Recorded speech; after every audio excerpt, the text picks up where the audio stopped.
Oh god. Finally live.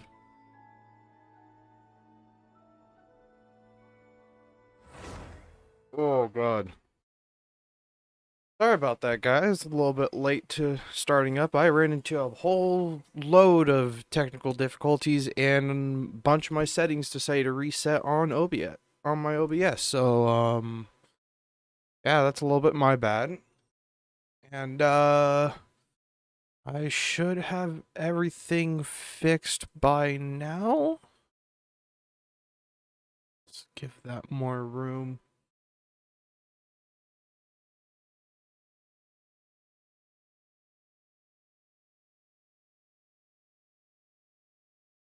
The thing is, what may have happened is I fucked up and opened up two instances of OBS.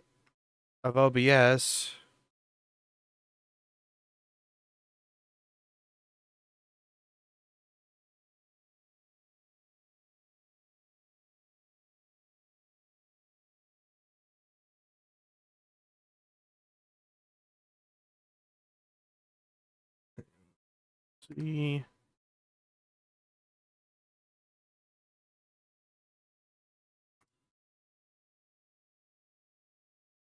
All right. There we go. Everything should be fixing itself now.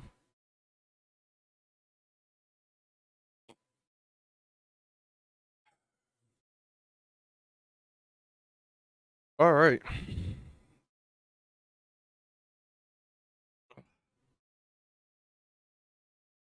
Yeah, but I think I opened up a couple of two instances of OBS and they tried to stack on top of each other and yeah, it reset the settings on one instance while the other was left alone.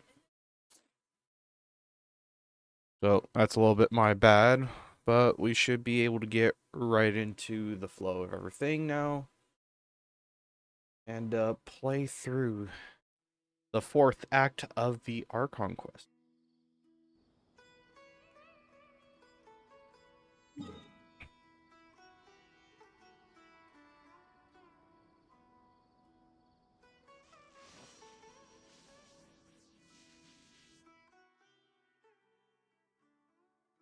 Alright. We're going to ignore the reputation stuff. Yeah, it's like, here's like the whole chronicle of events that happened just following up towards the start of the stream, right? I noticed that my stream wasn't, I opened everything up and whatnot and felt like I did something wrong with my OBS, but I just rolled with it. Well, I definitely did do something wrong with my OBS because it wasn't capturing at the 30 frames that I have it set to. Yes, I know. 30 frames is a little bit horrible to look at, but it's still a viewable frame rate for anything, and I myself am fine with 30 frames until I can get my whole setup updated. But regardless, I wasn't running as smooth 30 frames like I normally should be. So,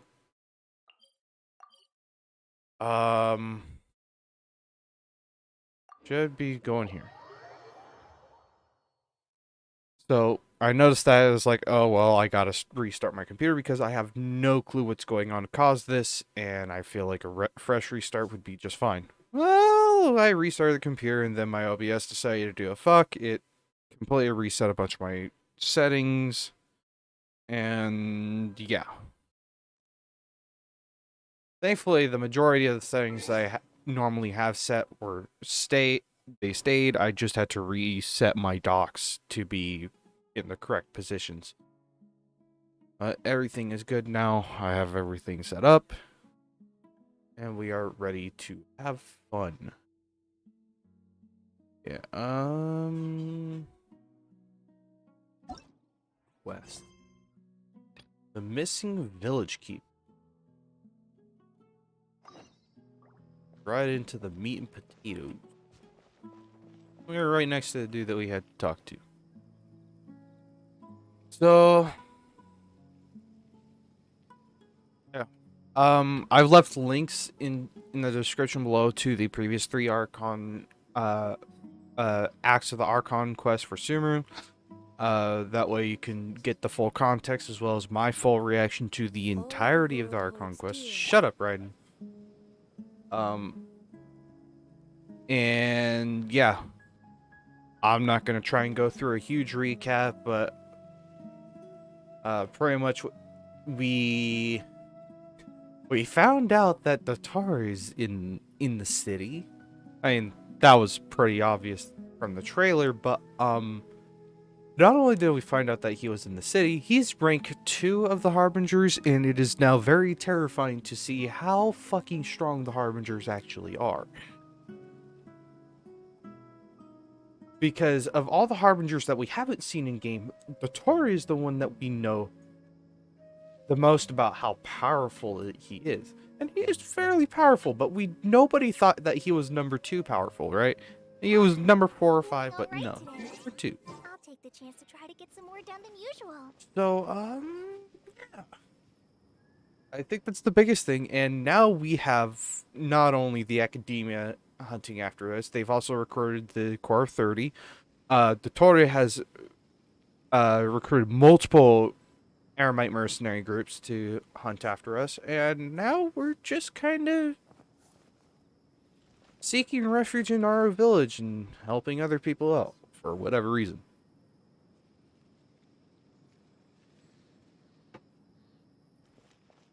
We still ain't gonna even be finished with the fucking Sumeru chapter after this. Let's talk to this dude. Excuse me, did you happen to see where the missing scholars went? You mean the village keepers? Oh, let me think. When I was eating dinner the other day, I saw one of them by the side of the road, muttering away and eating mushrooms and tree roots. They shouldn't go around eating that kind of stuff.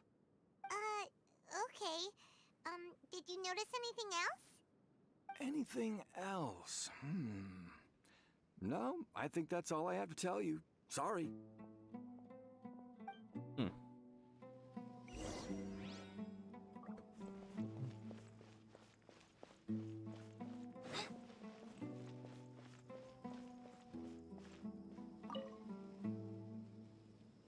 The scholars that have gone missing. Have you seen them? Those eyes. Those fierce eyes. You look like a real fighter. Don't change the subject. Right. You were asking about the the mad scholars. They've helped me in the past. If it weren't for them, my house would have collapsed long ago. Do you also think Grandpa and the others are good people? Grandpa? Oh, hello there. It's little Isak. You mean that nice man who looks like your grandpa's long-lost twin, right? He was actually the one who protected my house. I saw it with my own eyes. He happened to be staying near my house that day and was doing something with his hands on the ground. It still feels pretty surreal now that I think back on it.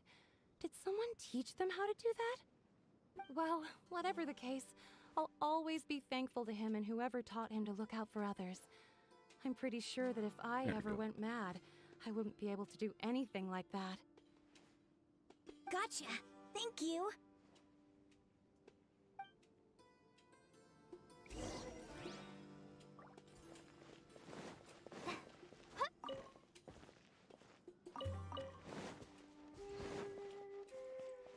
Sand. So sparkly. Or over the wall. Sir, have you seen my grandpa recently? You know, the one who likes to sit and space out near the village entrance.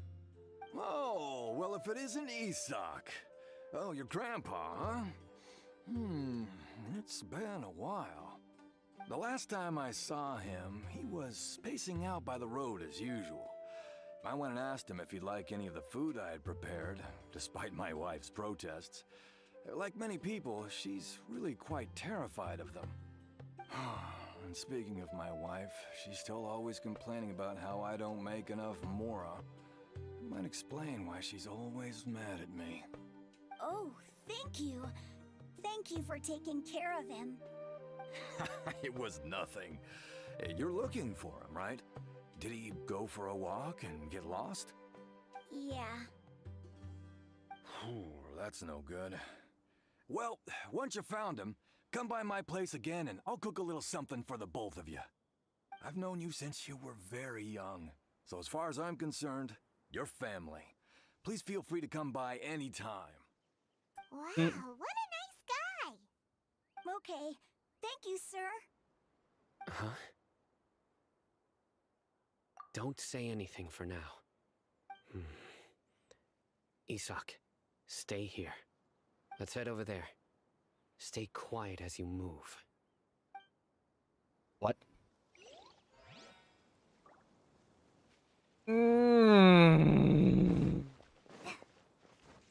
You bitch. It's all a bunch of nonsense.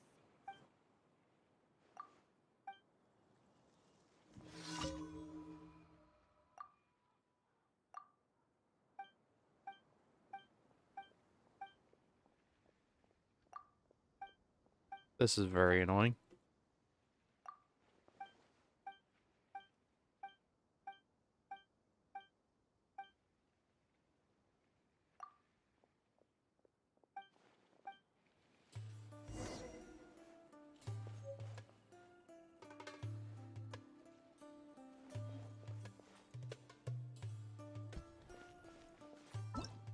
Right. I guess I have to do this then. Why do you want me to go so far? Oh, well. Not too much of a shame. Or Ormos music is fucking banger as always.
Can I please return back to the Archon Quest?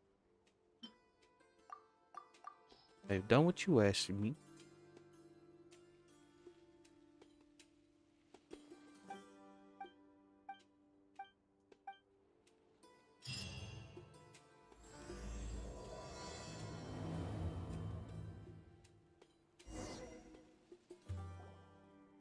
There we go. Listen, see if you can make out what they're saying. Have you heard? The mighty Scarlet King, the sovereign of our faith, will soon return to this world. Yes, of course I have. The Scarlet King is the one and only true ruler of this land. I've never believed in any other gods. Still, you say he's coming back, but it sure doesn't feel like life's about to change around here anytime soon. What's your proof?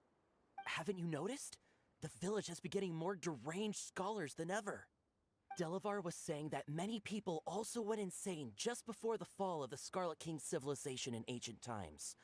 We don't quite know why, but it seems like there's some sort of connection between insanity and the Scarlet King. Isn't it a sign of the Scarlet King's power that all the mad scholars have disappeared? If you ask me, they must have been chosen as the final sacrifice for the Scarlet King's resurrection. Huh. Now that you say it, That does make some sense. Does this mean our lives are finally going to take a turn for the better? Probably not. Exactly. Those city folks will get what's coming to them. Now, repeat everything you've just said from the very beginning. Huh? Who are you? Where did you come from? My patience is running thin.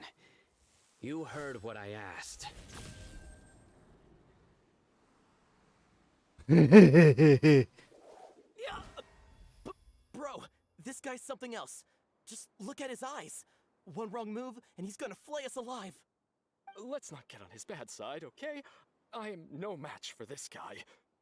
Oh, okay, good sir. What is it you would like to know? Tell me about the Scarlet King's resurrection. Well, I only know a few things from hearsay. I went for a drink the other day and heard others talking about a rumor that the madmen will disappear and that the Scarlet King will return to this land. I'm not making this up. I swear. Hey, go on. Keep talking. It's true. It's all true, sir. We desert folk have had more than enough of those people at the academia. They keep sending us all their mad scholars and won't let us have a good life. Would you want to live like this if you were in our place? The radicals were even more thrilled than me when they heard the news. We're all praying for the Scarlet King's speedy return. Delavar also said that once the Scarlet King returns to our side, it's only a matter of time before we conquer the land on the other side of the wall. They're all willing to serve under the Scarlet King and fight for a share of the glory. Is that so? Seems like he still wants to know more. Keep talking. Got it. At first, I told myself it was just the drink talking. But then all the mad scholars vanished without a trace, just as the rumors said. Please don't beat me up just for mentioning these rumors. If I'm guilty, then everyone else around here is also guilty. I'm just saying what the others said. The people here really like the Scarlet King, but dislike the Dendro Archon. Academia is probably the true target of their hatred. Probably. Where is this radical person you talked about? I haven't run into him over the past few days, so he probably hasn't been around the village. What about you, man? Have you seen him at all? No, not at all. We wouldn't dare lie to you. He's really not here right now. Sounds like you're not too close with the radicals. No, of course not. All we know are their names. I have many ways to stop you from talking. And many others to stop you from sending warning messages. So you'd best just stay home and hope I don't hear of you trying to contact anybody. Don't do anything until I've gotten to the bottom of this. Try something foolish, and even Candace won't be able to protect you. Yes. He yes, is got it. not I'll do fucking just as you around. say. That scared Paimon half to death. Sino is pretty terrifying. Good thing I'm not one of your enemies. No shit. He didn't try to reassure us at all. It's like he's used to hearing that. Oh, Paimon bets lots of people have told him that before. One more reason to not get on his bad side. Like, he is not fazed by the fact that we're relieved. I heard that. Sorry. It's part of being a Matra. The rumor we heard just now seems like a strong lead. But we need to check a few more places. You check the scholars' homes, we'll find something. Very well. Isak! I'm here. Where's your grandpa's house? Well, I can take you there. Just follow me.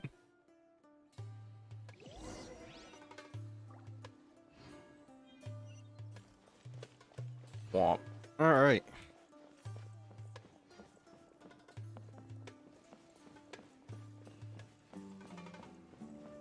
Sand. Grandpa, he likes to be alone. Sometimes he stares at the sky in a daze, and other times he just pokes at the ground with his fingers. Every now and then, he yells out at the top of his lungs, so A lot of people are really scared of him. But he's a good person, really. I know he is. I swear, he's just like my real grandpa.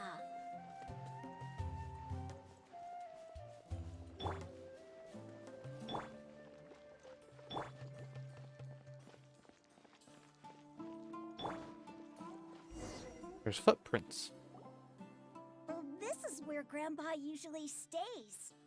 There sure isn't much here.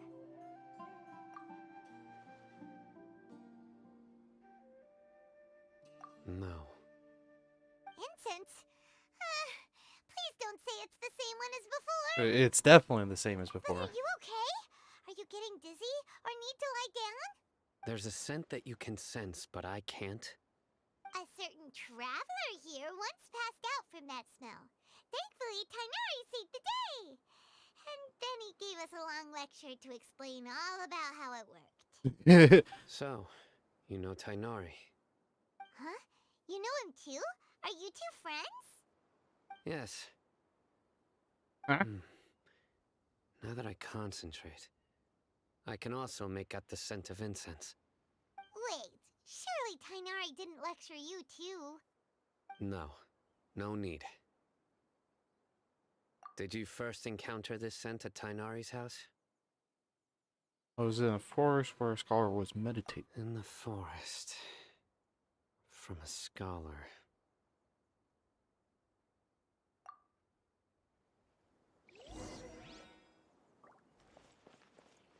Oh, that's interesting.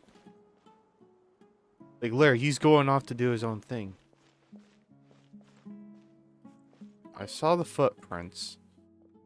At least rather clear.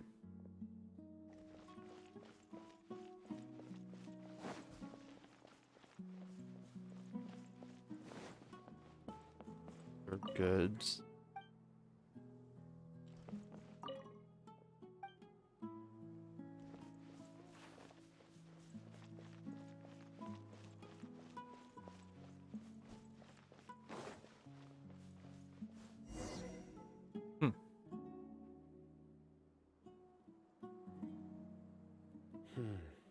It's probably time-based based off of where Sino is at.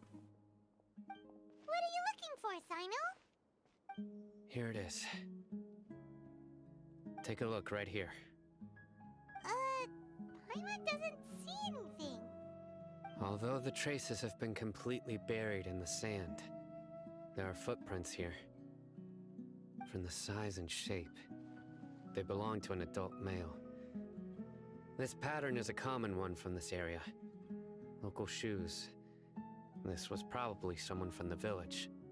The scent is quite faint, but still extant. The footprints head in the direction of the door. Someone else has been here? But who would come looking for Grandpa? He doesn't have any friends. We'd have to ask whoever lured him away with the incense. Huh? So you can lure someone away with just a scent? That's Hey! What's wrong with liking good food? Everyone's got something they love in life. Exactly. Most scholars are fond of incense, since the smell supposedly helps them clear their minds and discover new knowledge. Even deep within the clutches of madness, they still yearn for their knowledge-seeking days, and will follow the scent whenever it presents itself. No. Grandpa. So, someone's taking advantage of their weakness?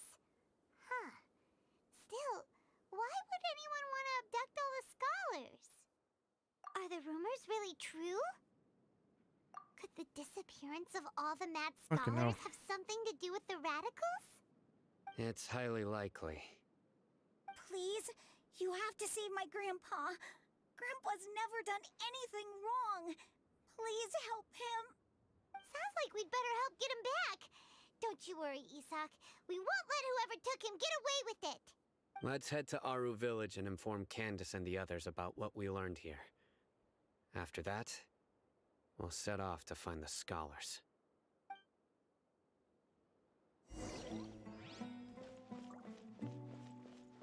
Fuck.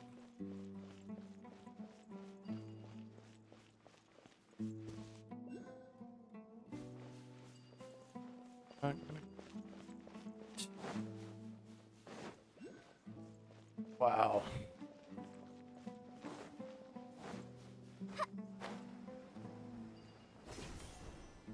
Probably would have been faster to teleport. This is a really neat area, though. I will worry about doing the exploration stuff off stream.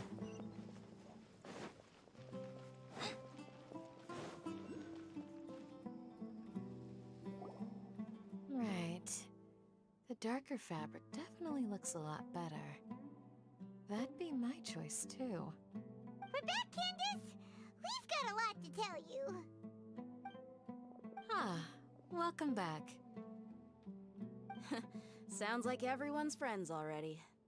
Oh, Dia's here too! You bet. So, everything goes smoothly? Reasonably. Alhaitham didn't go with you? We haven't seen him at all. Huh. I saw him around the village entrance earlier and figured he was investigating with you. I guess he must have gone off on his own. Did you find out anything useful?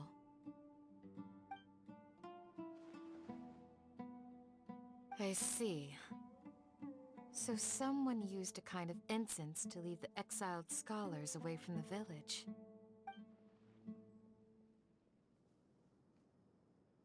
The resurrection of the Scarlet King? First I've heard of it. Far as I know, the kind of incense you just mentioned is only popular beyond the wall. Scholars are fond of it, but as you can see, there aren't many scholars still studying around these parts.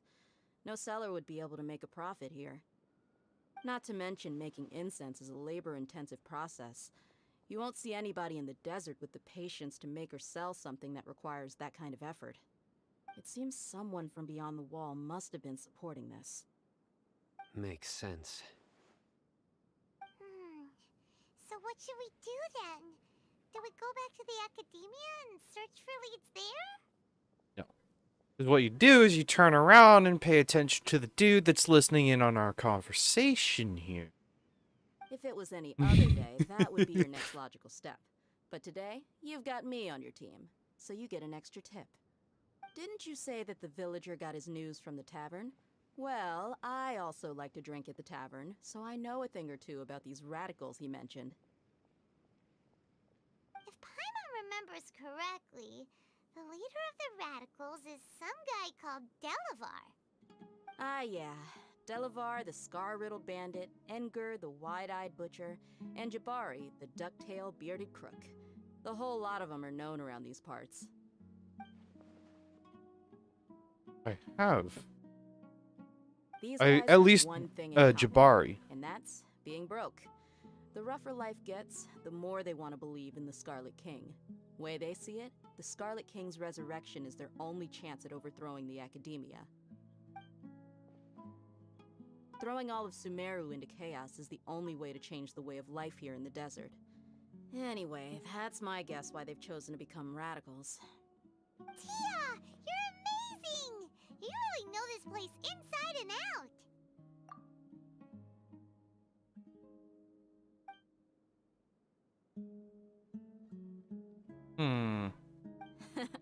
No merc can afford to slack off on gathering intelligence.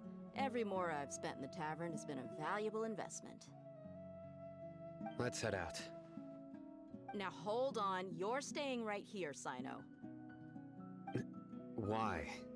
Aru Village is not a big place. Outsiders stand out here like a sore thumb. I'd bet word about you has already gotten out. The desert is unforgiving, so the way of life here is also a lot tougher than on the outside of the wall. You survive on making connections out here. Compared to you, mercs like me are just third-rate amateurs. I've got no actual fighting skills to speak of. But that also makes it a whole lot easier for me to gain the locals' trust.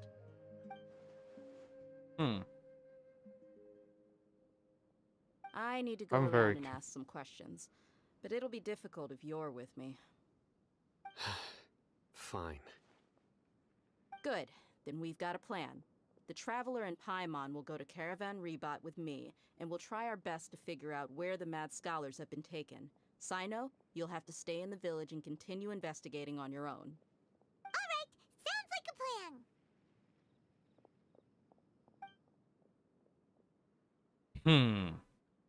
Send him a fake. Where'd the fucker go? And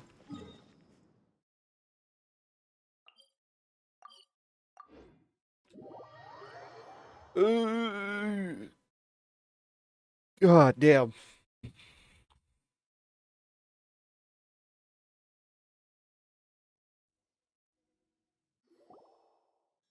Well, here we are again. Sounds like you're starting to get familiar with the area.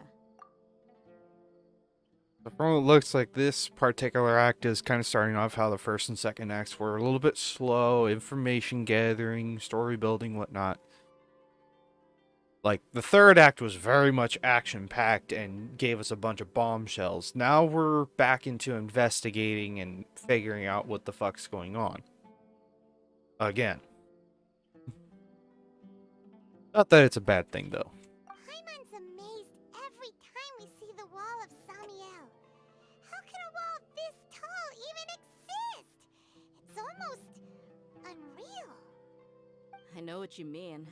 I had the same question every time I walked this way when I was a kid. Also, why is this high wall here? And can a wall really block sandstorms? It was only after I grew up that I realized the wall of Samiel isn't just there to keep out the sandstorms. It serves a more important purpose, keeping out people like us. Sumeru is run by wise and mighty sages. To them, us desert dwellers are nothing but tools that can be used and discarded at their whim. We're cheap labor, like livestock, but easier to control. Nothing more. Even if a child from the desert got the chance to obtain an Akasha terminal, almost all their requests for knowledge would be denied. The academia believes we're underserving.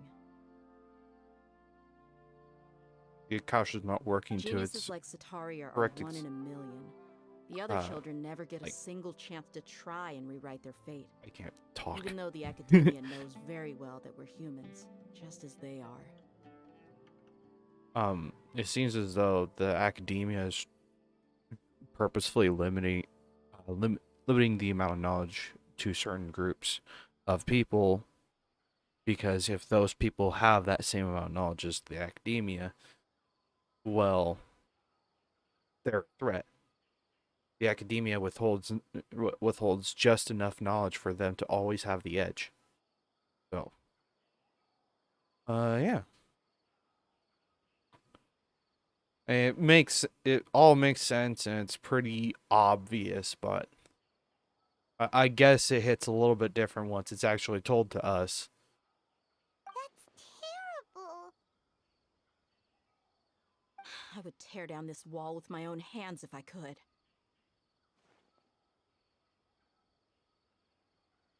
Understand how she feels, but I hope she doesn't do rescue. Dia, you're not thinking about doing anything scary, are you? No, not at all. This place just gets me thinking, that's all. Besides, we're here to procure information, aren't we? Yep, we gotta catch those. Shh. Caravan Rebot is crawling with people, so be careful what you say. We don't want anyone to find out what we're here for. Our mission started the moment we arrived here. Let's go check out the tavern. Maybe we'll find someone I know. We have to be careful for any Eremite mercenaries still trying to go after us.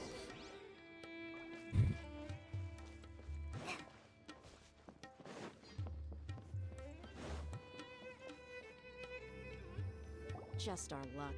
None of them are here today. You mean you don't see anyone you know? Dia, is that you?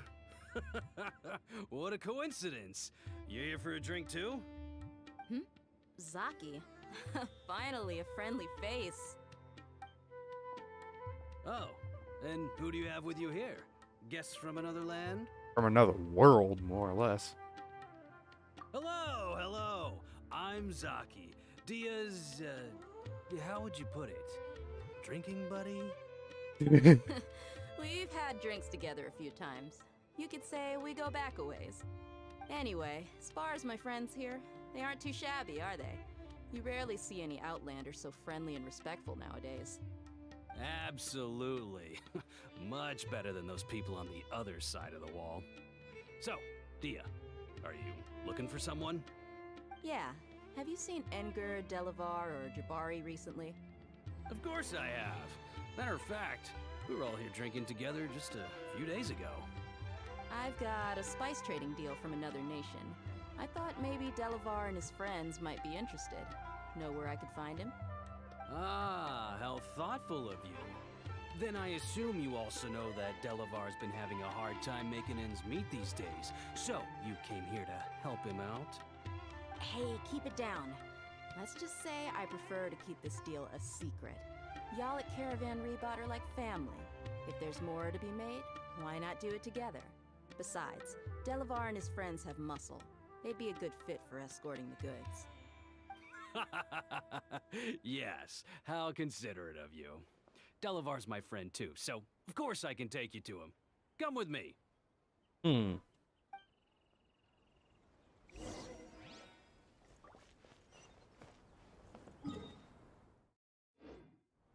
That's an interesting place.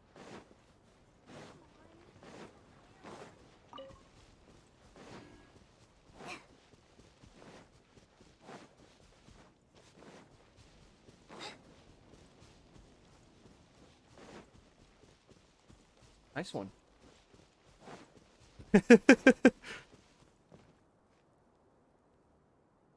All right.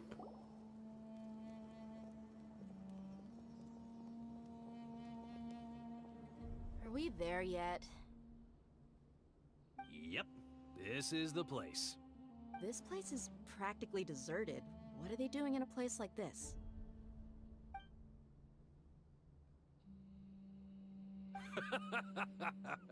Why don't you take a guess? Go on, a wild stab in the dark. You're like lambs to the slaughter. Yeah.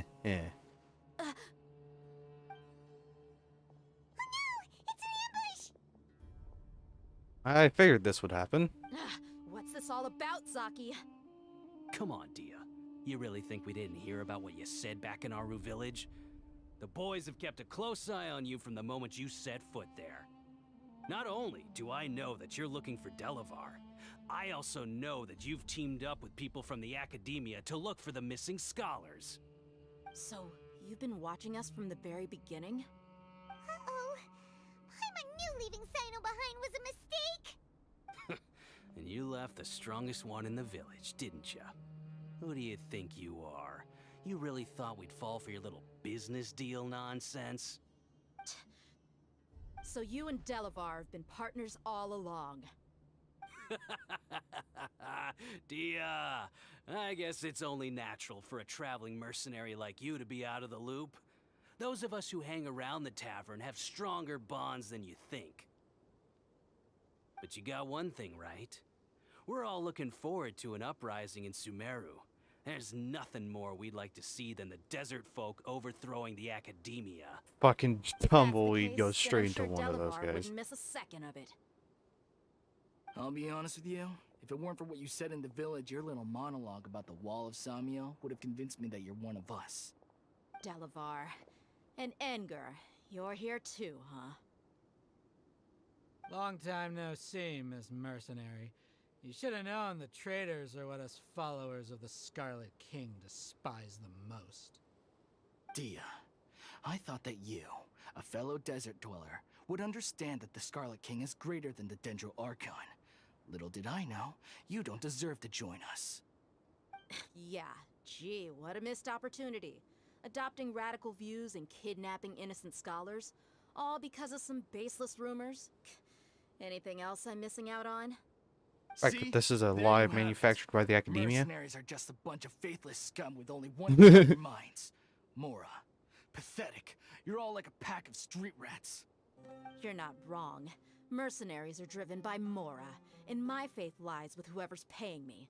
As long as there's a profit to be made, anyone can become my friend. Enough talking. Get him! Ooh, let's see. Possibly. Just as I expected. Let's teach him a lesson, Damn. traveler. Illusion shattered! Allow me! No, my sword! Let me leave you a verse. Rain outlines your... Press this on for size! Now you shall perish! That was easy. Impossible! How could you? So, what do you think about your meticulous network now, Zaki? How did you say it? It's only natural for a traveling mercenary like me to be out of the loop. I'm guessing your informant told you that I'm just an incompetent merc with no real fighting skills, correct? I mean, that is what I said after all. And of course, you would believe everything he reported. The only thing you know about me is that I'm a mercenary, but you've never seen me in action. Even though you heard we went to handle monsters together, you believed that Candace was the only one doing all the real fighting. That so-called Flame Mane is just a fraud. She admitted it herself. She just uses her connections to gain the trust of others. That's what you thought, right? You lied in the village because you figured that we were people watching you. There we go. And you were stupid enough to fall for it.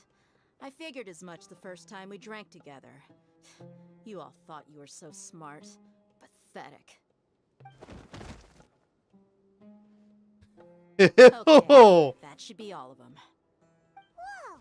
So you've been planning this since we were in Aru Village? Yes. No task can be done without preparation. I just happened to notice a couple suspicious-looking people while you were out investigating. Oh, but instead of catching them right away, you let them report back. Those two who were snooping around were just a couple small fries. If we want to get the real catch, we have to be patient and give it some time. Names you mentioned. You mean the funny name she mentioned back in Uncle Ampu's house? The wide-eyed butcher, scar-riddled bandit, Paimon can't remember them all. That's just a bunch of drunk talk. Edgar and Delavar like to talk themselves up when they're drinking. Edgar, the wide-eyed butcher, and Delavar, the scar-riddled bandit, are the nicknames they came up with for themselves. Alcohol has a way of making people share what they really think. So Edgar and Delavar are always rambling in the tavern about how the Scarlet King is a superior deity. What about Zaki? He's just a numbskull who fell right into our trap. Zaki was probably the best hidden of them all. My initial plan was to find Delavar first, and then try to track him down. Ducktail bearded crook. That's what you wanted to ask when we were at Uncle Anpu's house, right? Jabari is one of the villagers you talked to. You know, the one who wanted to treat Isak and his grandpa to some food. Right. So he's a radical too? No, he isn't. I just needed to tack on a random villager name to make the eavesdropper think that I was making some wild guesses based on my impressions. Oh. Wow! What a genius idea! Well, that's an expert mercenary for ya. I mean, not necessarily a mercenary's job to pay attention to those kinds of details to actually do the investigating. But definitely fucking... She's just fucking smart. Ah, you're too kind. It was straight from the usual playbook, if I'm honest. So, that thing you were saying before, is it really true? Hmm? About what? About how mercenaries only care about Mora, and that anyone's a friend as long as there's a profit. I gave them food for Does thought. that bother you? Think you're that What kind of... makes you so sure? Even without an employer, you're still helping us out. Dia, do you dislike the Dendro Archon like the other desert folk? You two are pretty sharp. No, I don't have anything against the Dendro Archon. I've heard a lot of nice things about the Lesser Lord from Dunyarzad. I can understand her devotion and gratitude. Dunyarzad's just an ordinary person. There's no way a god would be so involved in the lives of everyday people, unless they were truly compassionate. I've begun to realize that the sages are behind everything that's happened recently. The radicals' blind belief in the Scarlet King, making the Dendro Archon out to be an enemy. It's all the Academia's trickery. But I see through it all. And unlike them, I can never be hostile towards anyone who's never done anything wrong. Dia. Anyway, looks like we're done with business here. Traveler, lend me a hand. Let's tie him up and bring him to the village.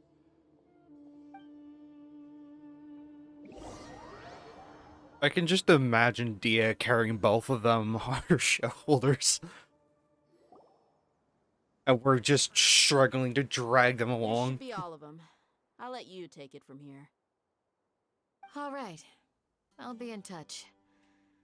Until then, please stand by. Candace, do you need any help? Candace will be okay on her own. I trust her, so you can too. She's been guarding Aru village for quite some time now. If anyone is qualified to question the offenders, it's her. While I'm questioning them, why don't you pass some time by exploring the area? I'll meet you back here tomorrow morning, Traveler. Alright. As for these idiots, let's just hope they live to see another day. Can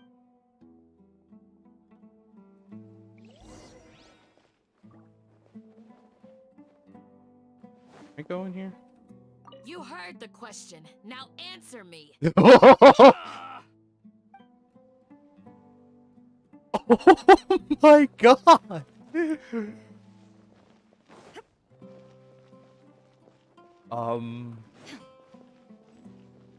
I am glad that I like to kind of listen in on some of these. Candace is an expert at dealing with people like this.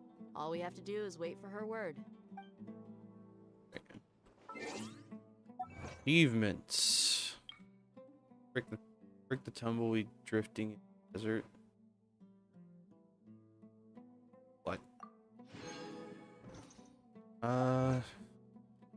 We also there's a new elemental specialist series.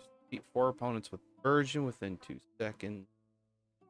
Defeat 4 opponents with Hyper Bloom within 2.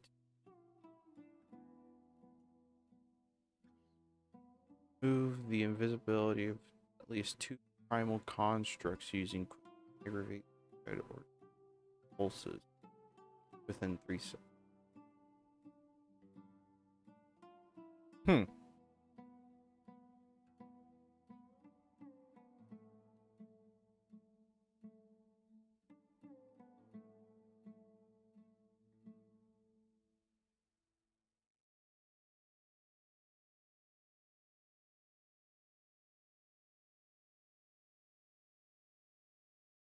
Interesting.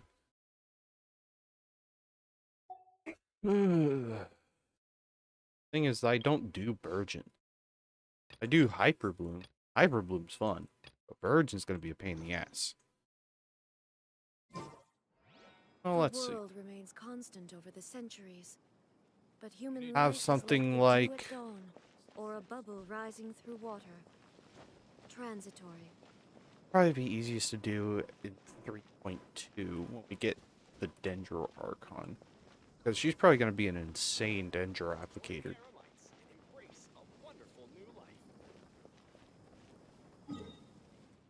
Alright. There's also more achievements. Check out Challenger Series 6.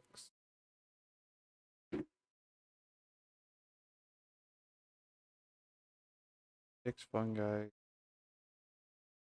Jade Bloom Terrace Barneys.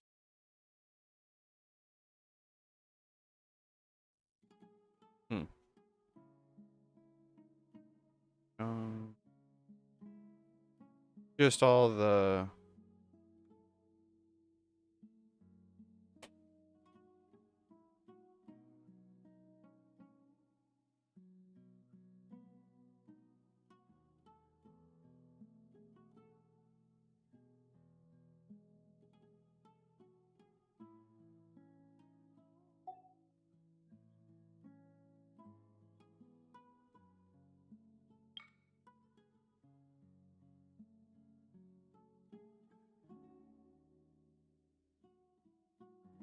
upper waypoints, areas of the map.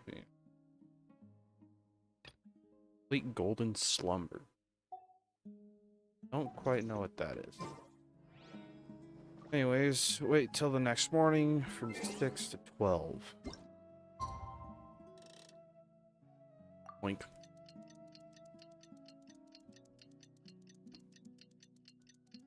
Oh boy.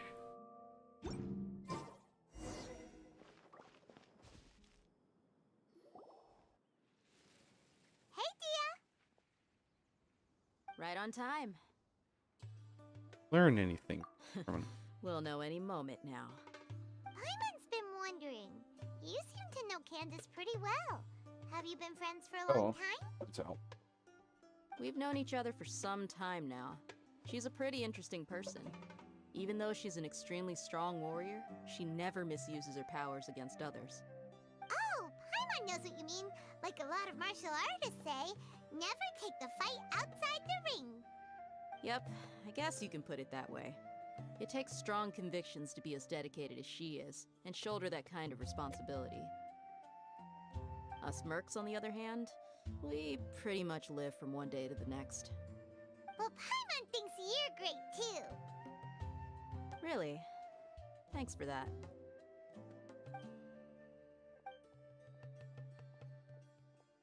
Oh, Sino's here, and he's pretty early too.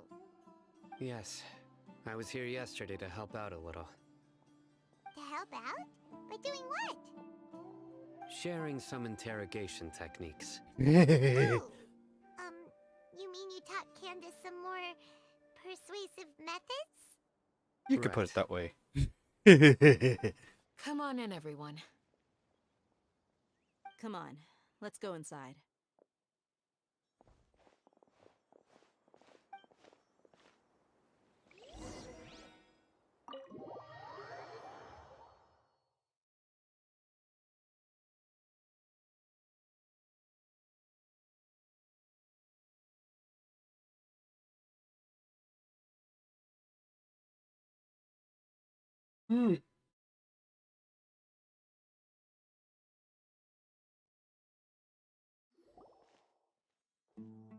Candace, where? Whoa, you look furious. Do I? Huh. What gave it away? Oh, there's no mask that can hide true bloodlust. Cover up your eyes, and it'll still show itself at the corners of your mouth. Perhaps I need to work on my composure. Still, Yeah. it's perfectly understandable why I'm angry. I'm sure everyone present would agree. Yes, ma'am. Please, don't beat us anymore. We're gonna die. Well, looks like Sino taught her well. He's just as terrifying as he is. Great. You fear death yourselves, yet you do not hesitate to place the lives of others at risk. The absurdity is mind-boggling. The ones you call mad scholars are known to us as the Village Keepers. They are vital members of our community, and some even count them as family. You come here to my village, and you treat my people as nothing more than stepping stones towards your goal. Tell me, what would you do to you in my position? Mercy! Please have mercy! You've made your bed. We may both be desert dwellers. Oh boy. There's one thing that I understand better than you. The resurrection of the Scarlet King will only result in war. And war serves no one. The people of Aru Village care little about which god is in power. Life may be tough and tiring, but we wish to preserve our way of life. A war would only cause us to lose all that we have. And that is not a responsibility that you can afford to shoulder. We understand. We're sorry. I'll tell you everything I know. Please, just let us go. Yeah, not gonna happen. I'm listening. You might not believe this, but it wasn't us who came up with this idea. Someone was spreading rumors in the tavern. That's how we ended up hearing about the Scarlet King's resurrection. Some mystery man told us that mad scholars will make the perfect sacrifice to usher in the Scarlet King's resurrection. They give their lives, and we can get anything we wish for. They're called village keepers. Slip up again and you'll regret it. Yes, sorry.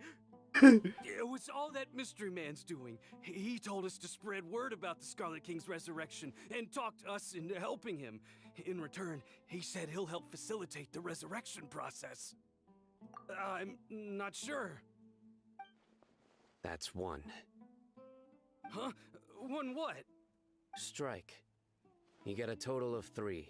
Then, you die by my hand. Wait, I'm telling the truth. We don't know anything. It was all him. 2. He Oh, got us to lure God. them out of their houses in the night with some kind of incense. We take them to a junction outside the village. Then the mystery guy takes them from there. You gotta believe me, please. I'm telling the truth, I swear. Just ask them if you don't believe me. That was indeed the truth. Traveler, go on.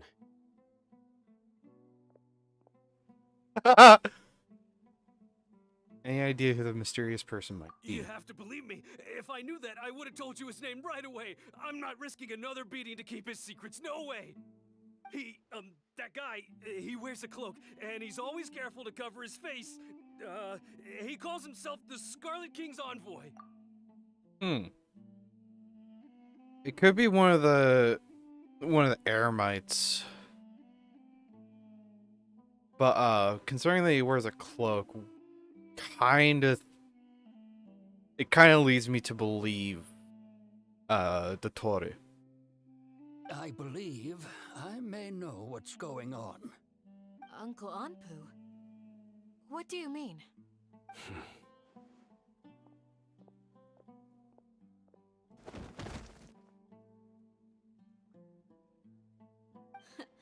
Smooth. Okay, speak.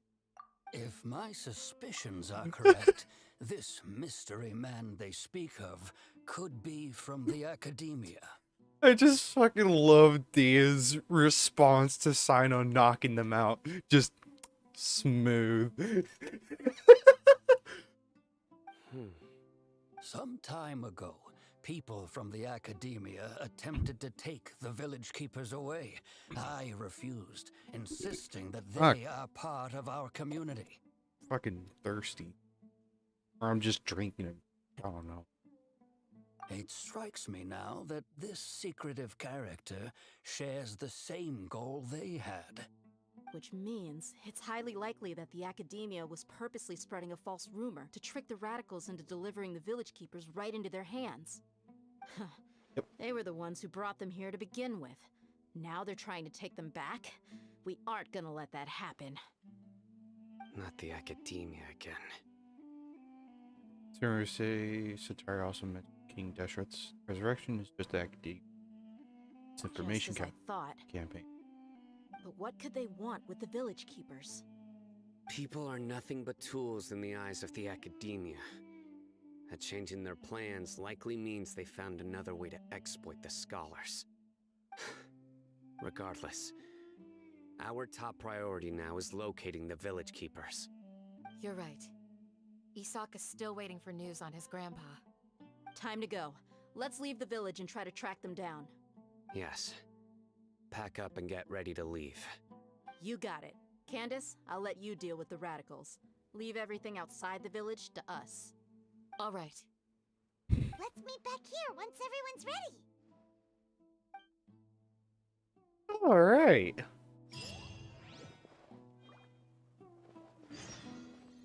X. All right. What does Uncle Anpu have to say? I just hope everyone's all right. Nothing. These two are in a You look conversation. worried. Thinking about the village keepers? Yes. I'd look for them myself if I could. As members of our village, each one of them is very important to me. You have a strong sense of belonging here. I guess I'm the opposite. Mercs are stray dogs, wherever they go. Dia, don't say that. You can be a part of this community too. Thanks. I'll let you know when I feel like joining.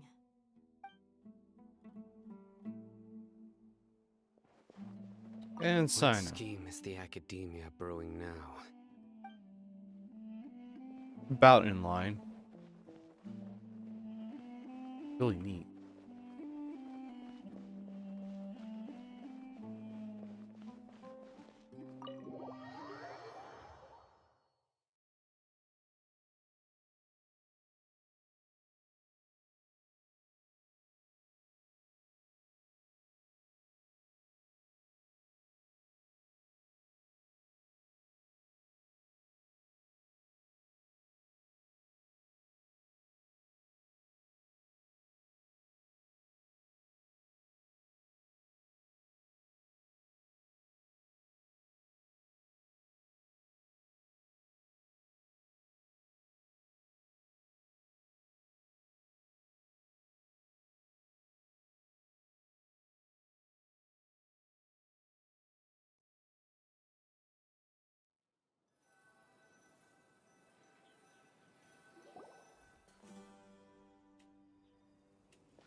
Ah, I'll hate them. Some food in us and then we'll... Whoa! Where did you come from? Well, as you can see, I am merely sitting here and reviewing what we have deduced thus far. You were gone for ages! And now you're suddenly sitting here musing to yourself? Where have you been anyway?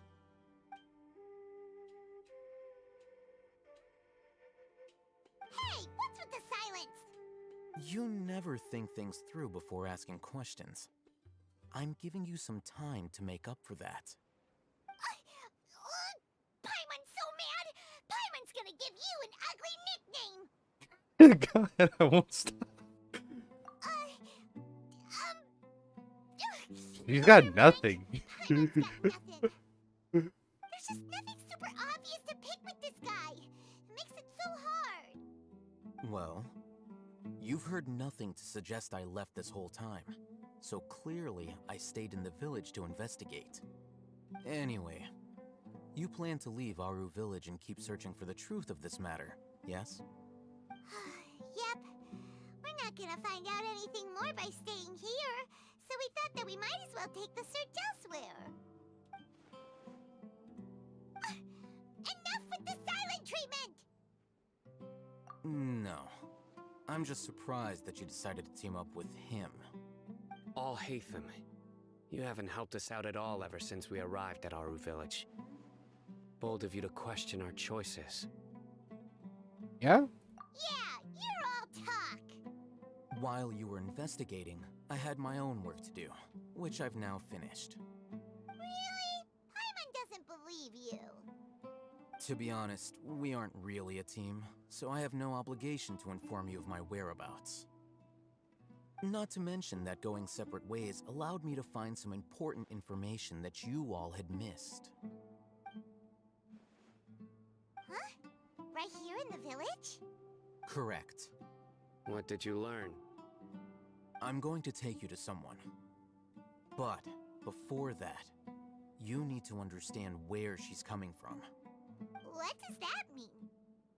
First perspective. How do you think the residents of Aru village feel about what we're doing?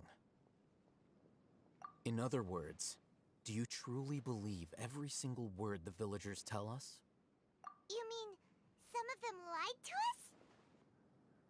Hiding the truth does not necessarily equate to lying.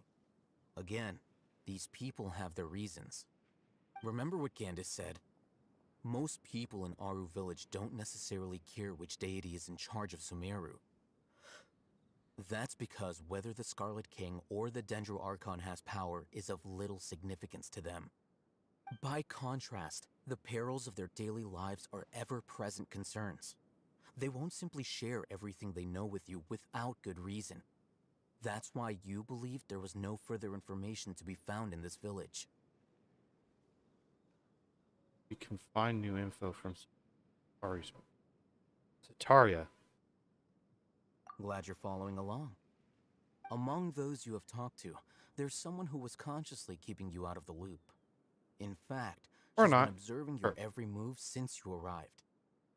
The reason being, to someone who only wants to live their life in peace, any external factors introduce unpredictability into the equation. Oh, yeah. Eyes. You look like a real fighter. Don't change the subject. It's quite obvious that she's intimidated by Sino's authority and strength. Right. You were asking about the mad scholars. She corrected herself mid-sentence because she's aware that there are Scarlet King fanatics in the village. If she sounds too friendly towards the village keepers, she could easily make herself the radicals' next target.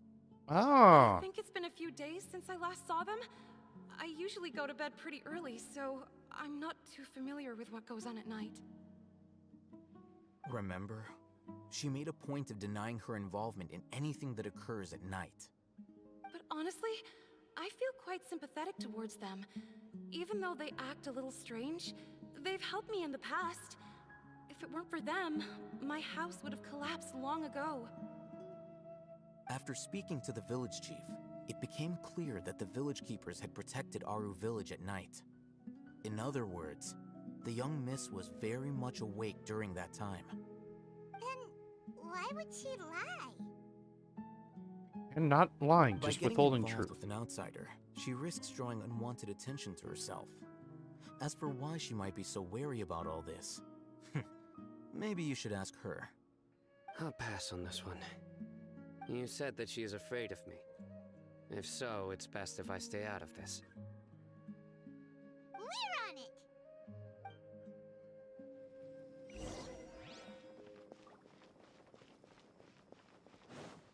it! It all makes sense.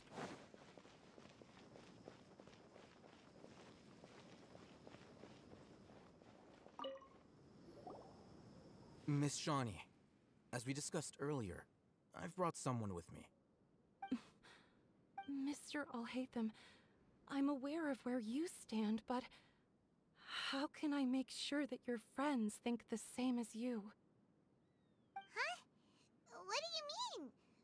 We need to clarify our stance or something? Go ahead and talk to her. You'll get the answers you want. Go on. Earn her trust. Is it really that simple? Not real. May I call you Traveler? Hi, Traveler. I want to ask you something. Do you think the resurrection of the Scarlet King can truly change Sumeru for the better? No. Why's that? It'll only result in conflict. Yeah. You're talking about reviving a god into a nation that's occupied by a god. That's already occupied. Hello, there's only 7 seats. So introducing a new player into the mix breaks that rule. And all the evidence that we've had points us to believe that the Scarlet King wants that seat. That's very similar to what Miss Candace says. I know you two are friends. That's why I'm willing to talk to you, even though I do have some reservations. Before, I wouldn't even have the courage to ask something like this. Traveler, do you believe our lives will get better?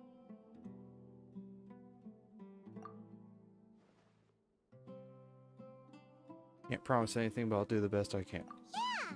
We came here from another nation, so it isn't wrong of you to be weary. And we aren't really residents of any one nation. But even so, we've met lots of people from different places, and we've always fought for what we believed in. We have friends in Sumeru, and we want to help them. That's why we decided to stay here for a while. I want to trust you. My apologies for posing my questions like that. To be honest, I didn't expect you to come back for more information. Alhaitham told us you have your reasons. It's okay. We understand. The fact is that only one side of my family is desert folk. I don't really fit in anywhere in Sumeru. Some believe in the Dendro Archon, while others believe in the Scarlet King. I don't belong to either side, and neither side would want me. Speaking of which, the radicals mentioned that they despise traitors. Do they just think that anyone who's different from them is a traitor? Yeah, Some people can be so narrow-minded when it comes to bloodline and beliefs. It makes no difference what I say or how I behave. I'll always be suspected of having ulterior motives. Slowly, I just stopped talking to people. I pretended not to hear or see anything. All I want is to live my life in peace. And then it happened. The village keepers who had helped me disappeared with no explanation, and I didn't dare breathe a word about it to anyone. Until now. You can tell them. I'm sure he'll keep your secret. All right. I'll tell you what I told Alhaitham. I actually have a sharper sense of hearing than most. Sometimes, I hear strange crying sounds in the night. There are ghosts? What? Perhaps. I'm not sure. It's faint, but it's definitely the sound of crying. It comes from far away in the distance, and always carries very raw emotion.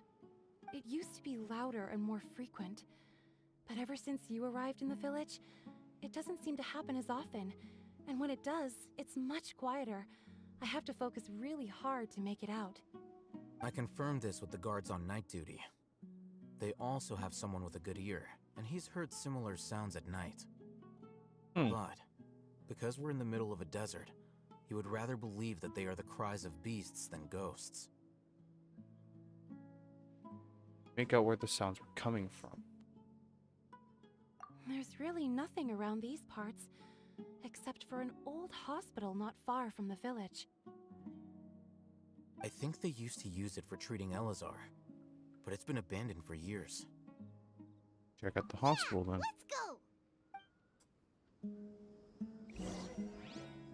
Alright! We're gonna take a quick pause. And I will be right back in a moment.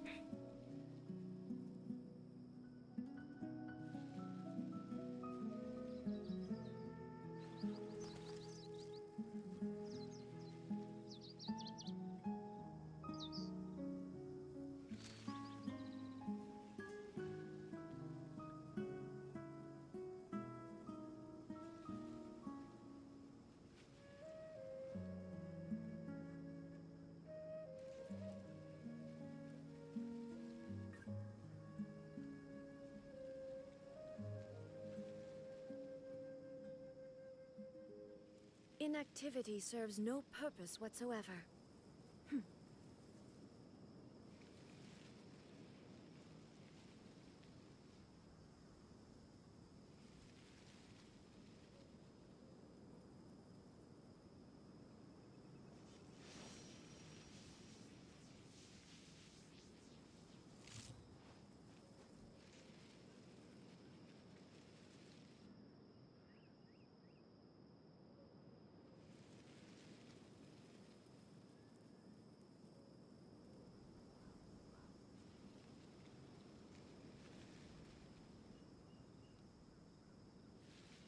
All the world holds dear is but a backdrop of constant motion.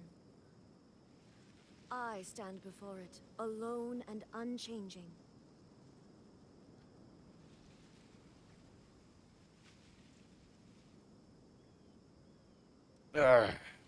Alright.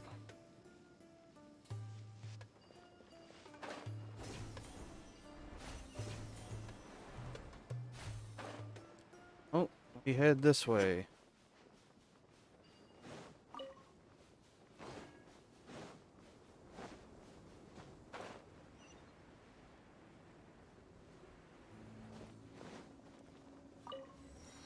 I don't want to turn up my own volume. In fact, we're gonna do this for you guys.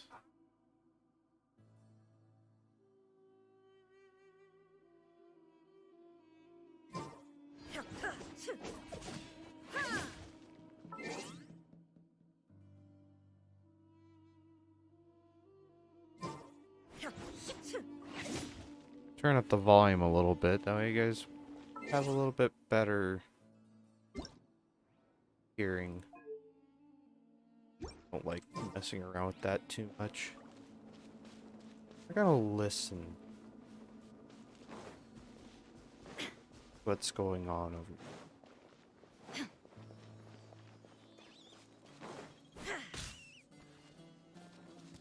Give me the meat.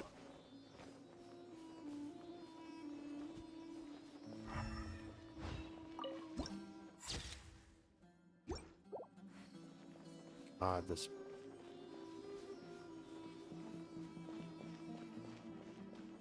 couple of hill trolls. Sounds good to me. Take that!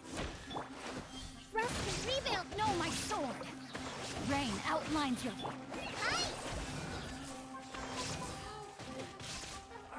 Boink.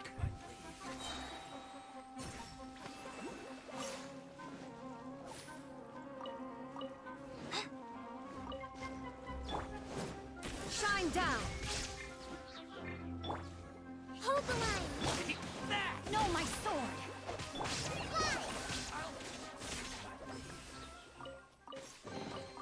It's important to replenish your supplies often when you're out in the wild. Oh, is this the place? It's in terrible shape, and there's sand everywhere. Empty and forgotten. An ideal place to hide people. Monsters, watch out! Witness the power of Gugwa. No, my sword. Hi!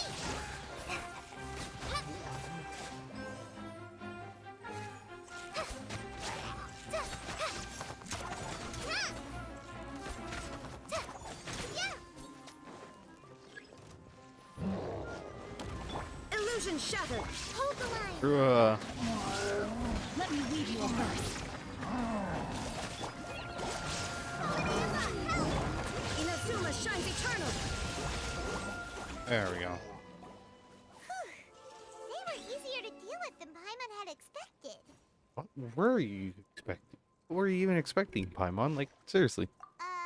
Super strong bandits? Or monsters taller than buildings dropping out of the sky? Or, you know, something like that. He looks super serious. We gotta stay on our A game too. This is the one.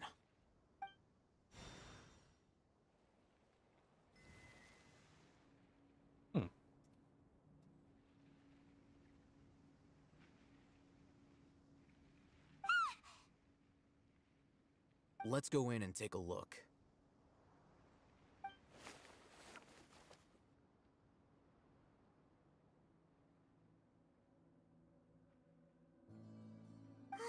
Hey,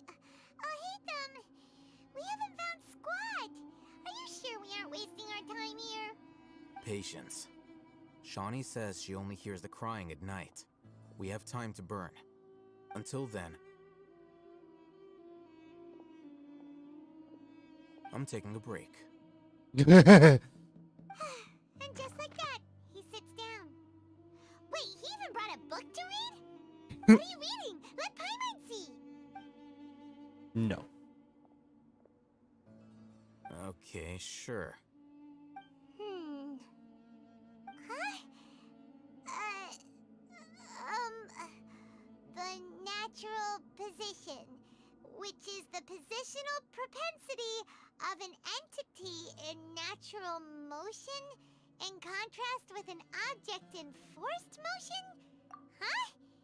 When free from external influences, every entity displays the tendency to follow its natural trajectory? I wonder what this game calls Newton's 3 laws. Because it seems like it's gonna be different.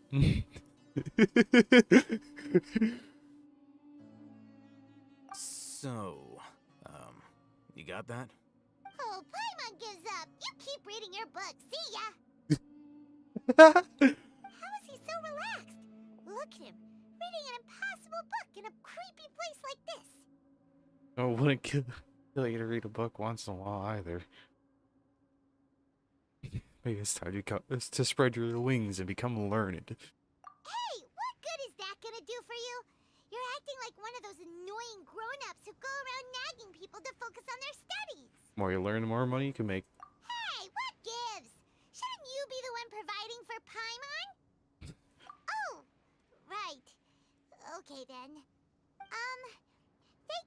working so hard and earning so much more.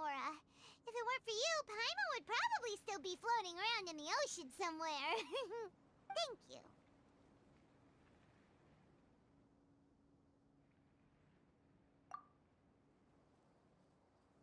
5 hours later.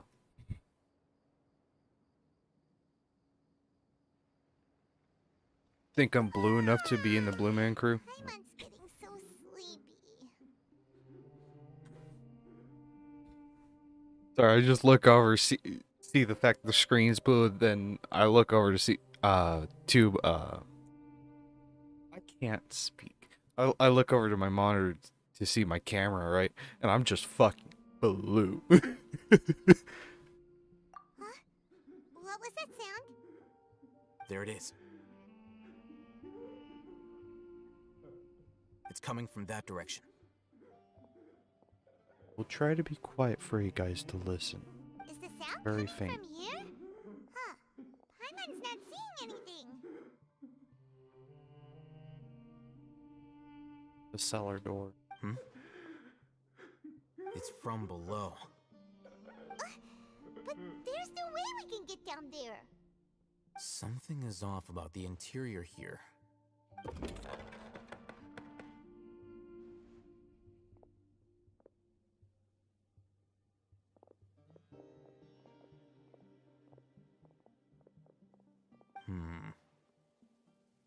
As I thought, there's a hidden structure. Wow. It's like they tucked another hospital into this one. Oh, it looks like there are other mechanisms around here. Let's keep exploring.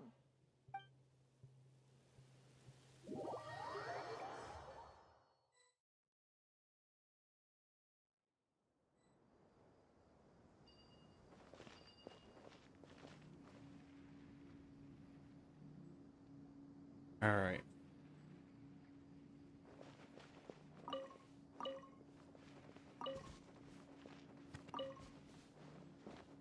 I'll gesture when I'm gonna go quiet. That way, you guys can listen to what's going on. Because I thought that we were definitely going to be able to get some indication or whatnot. Investigate the elemental monuments around the hospital. Well, let's just head on over to Kale here. So there's one there, one there. We need to find the third one, which could be this one here. Nope. Alright, well, let's go to this one over here. This one's most obvious. I'm gonna bother grabbing that. G. Loose sand piles. What lies beneath small piles of sand that are easily scattered by the power of animals.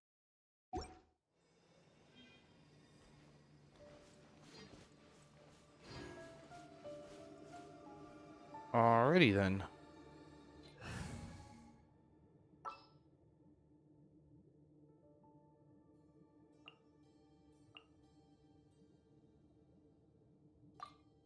Sounds good to me. Okay. So the loose sand piles.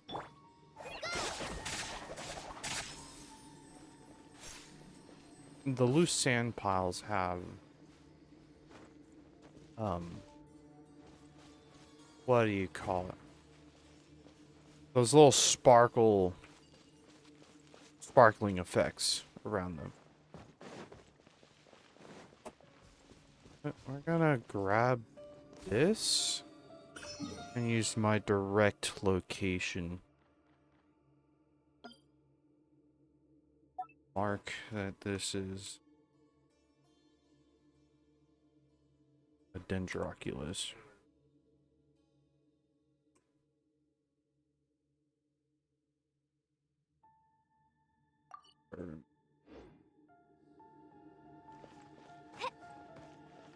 I just went ahead and marked that way so that I don't screw myself over.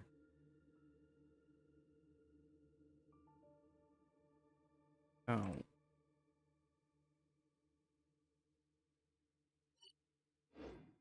There we go. So let's go to this one then, because this is very obviously seen. Allow me. One with nature.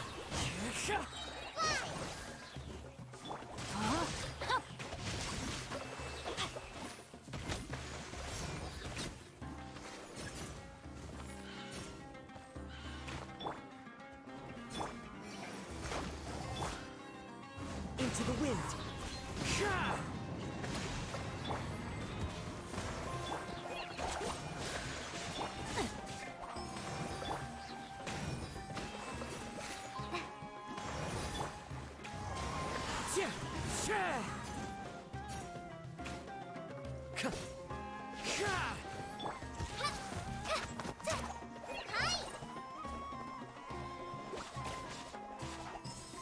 Rain outlines your fate.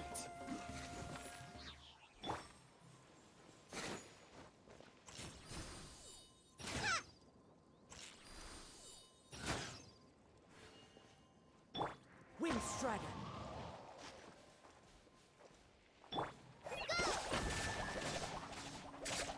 Weird.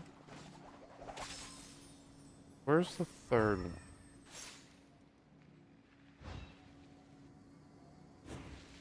Something up there that I somehow didn't spot while I was over.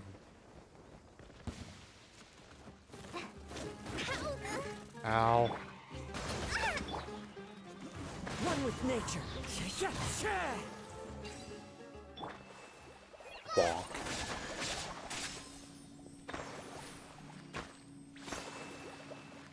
Okay. We're going to switch back to The Raiden. campaign begins. This is just a really comfortable team.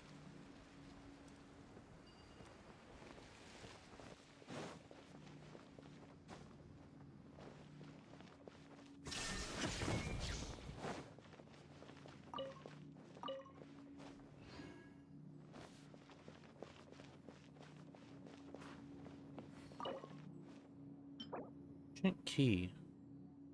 He's stolen by a masked weasel if there's a key lock that matches it.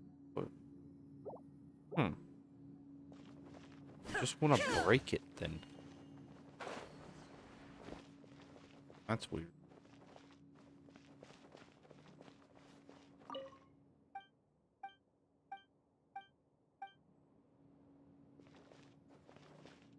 God.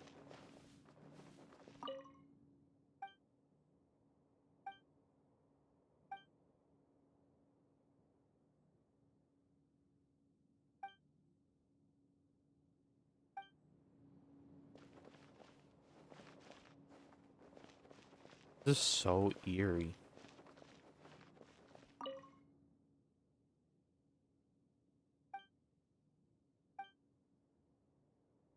Tuesdays redacted.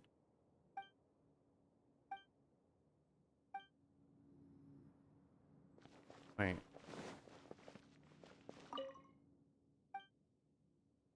Tuesday, Wednesday. Remaining sections blank. So something happened on a Thursday. Or at least in the days prior to Thursday. Look, there's someone over there. Good idea. Let's approach him slowly without alarming him.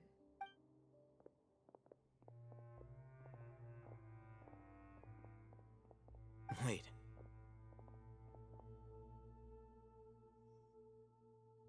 You're...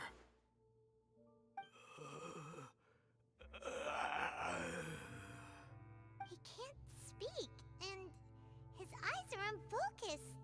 But he looks too young to be anyone's grandfather. Also, why is he the only one here? Didn't expect to see him here. You know him? He's Razak, a senior of mine at the academia. He's a scholar too? Is he the kind that holes up in a forest and mumbles stuff about training? No. And that's the problem. Razak was never involved in any of those things. He never trained in the forest, let alone reach Satyavada life. I would be I'm like this, like seriously. Leaving that question aside for the moment, him being here alone means that we might be too late. Looks like they've already taken everyone away. For whatever reason, they left Razak here. Perhaps they simply didn't have time to come back for him. There are drag marks on the ground. They're clearer by the doorway. Someone was forcefully drawing a cart that was loaded with something heavy. Loaded with people? That is one possibility. It looks like they were in a hurry, as if they were afraid of being caught. In their haste, they failed to notice Razak hiding in a corner. The symptoms are identical. Looks like we found living proof. Huh? Why do you say that? Allow me to jog your memory. Recall your time at Port Ormos. Don't you think his symptoms look familiar? They do.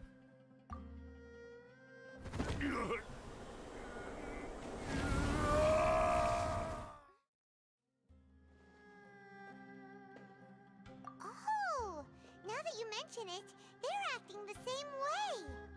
Correct. The Academia is behind all of this.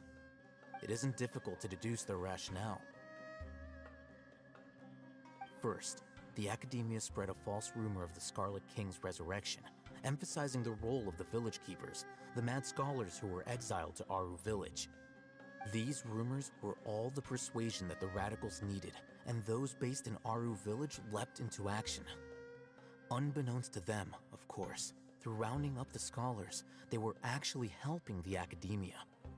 As well as being able to exploit the radicals for their own ends, this scheme has one further advantage to the Academia.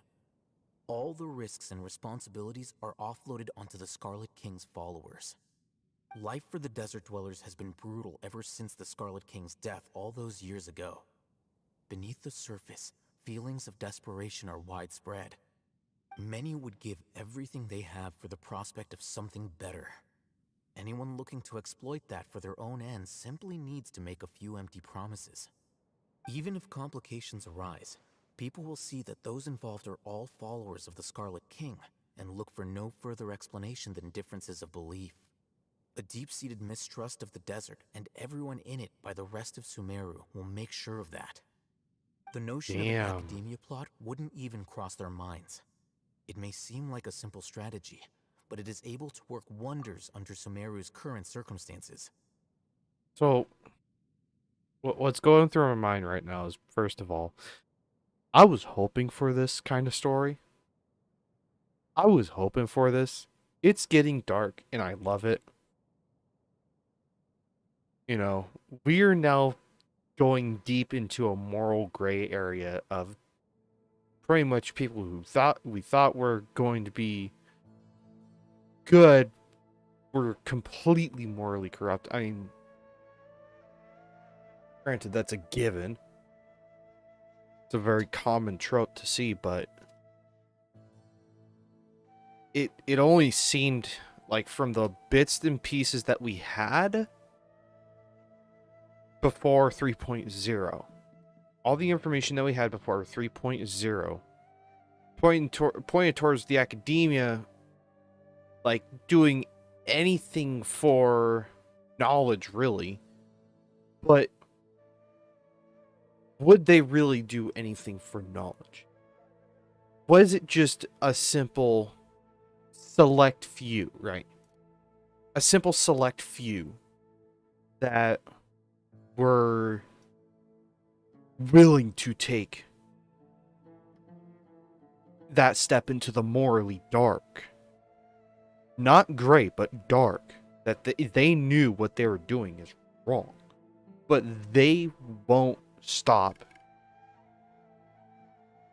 for the conquest of knowledge, essentially.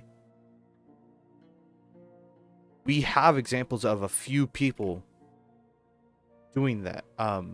Primarily in the manga, between Dottore and whoever that fucking one Academia dude, whatever, or yeah, I would say dudes in Academia scholar at the very least. He was probably one of the sages at the time. But they were willing to, do human experimentation.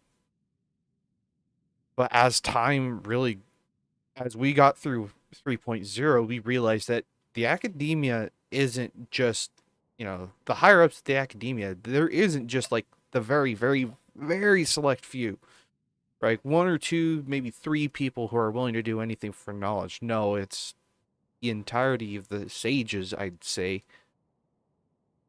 are in on this scheme. All the sages know what's going on. I mean, considering the assistant to the Grand Sage knows what's going on, it is a little bit questionable. Because the Grand Sage would, if he was going to keep it secret, he wouldn't tell fucking anybody. And his own assistant would probably rank lower than a sage. So he's probably told all the sages the plan, and all the sages are willing to go through with it. Damn. I'm so glad that they've taken the turn that they have to really put us into a darker story. Again, we're probably only about halfway through this particular act in the Archon Quest. I'm so glad that things are being taken in this direction, at least for Sumeru. And I have a feeling that Fontaine's going to be relatively similar in terms of how dark the story is, But instead of the people in the government, in the governing body essentially being in the wrong, it'd actually be the Archon that would be corrupt.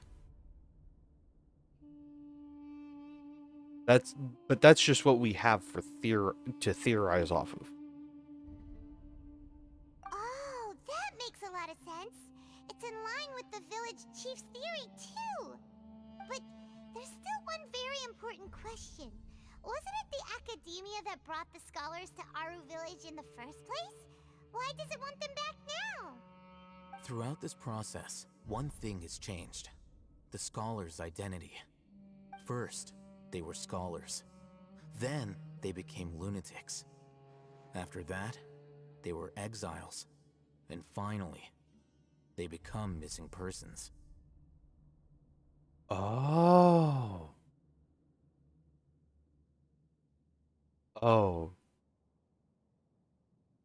I see what they're doing.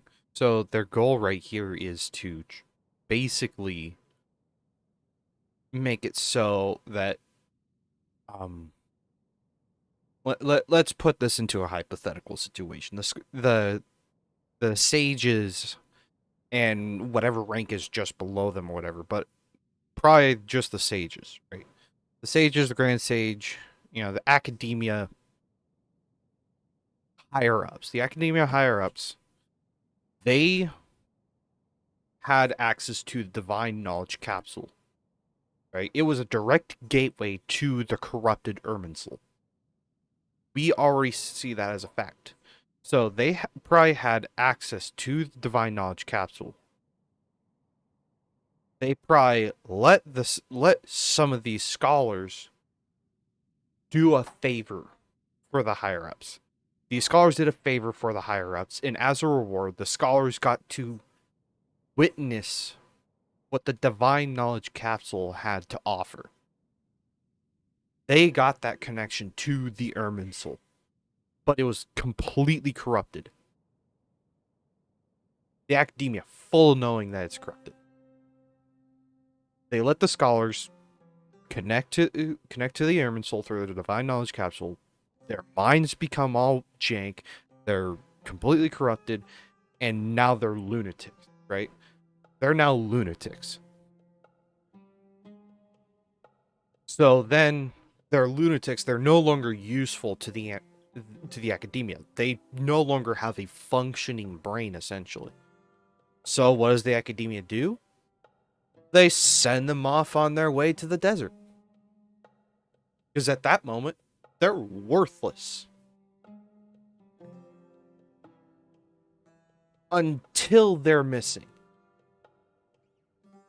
When they become missing, nobody's paid attention to the fact that, these were real people. They just see these people as lunatics, that they were exiled from the academia. So them going missing, these scholars going missing, mean jack shit to the general populace. And that is how they are now important. Because now they're going to conduct the experiments on these mad scholars.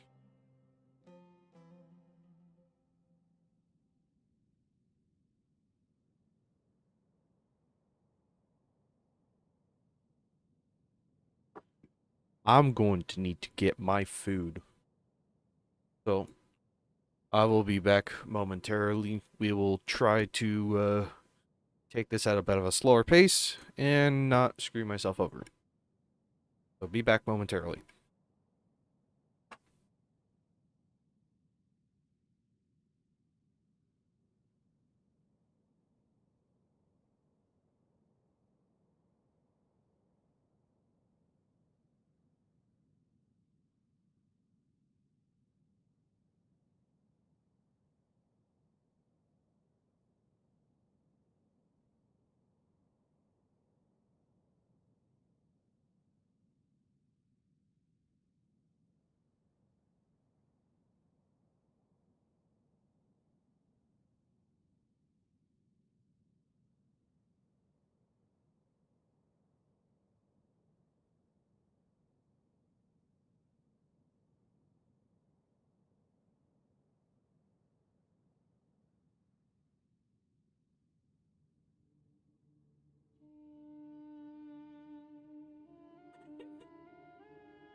I didn't. I don't know if I'm muted or not. Huh.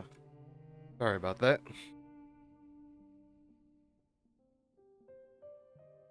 How I look at it, I don't know if I even muted my mic or not, or did it at the wrong timings. How to get my food? I got some soft tacos. An exile is still patently a living, breathing human being. But when someone becomes a missing person, that is brought into question. If you can't find someone, you have no way of knowing what exactly happened to them. That makes missing people an ideal resource. Resource? For what exactly? One possibility is that the information in their brains could be extracted into knowledge capsules. Extracted? You mean canned knowledge comes from people's brains? With the technology of the Sumeru Academia, it's entirely possible. Perhaps the process caused them great suffering, which is why they cry out in the dead of night, when no one is watching them. So, the human brain... Nope, nah, Paimon doesn't want to think about this. Paimon is completely knocked out of this.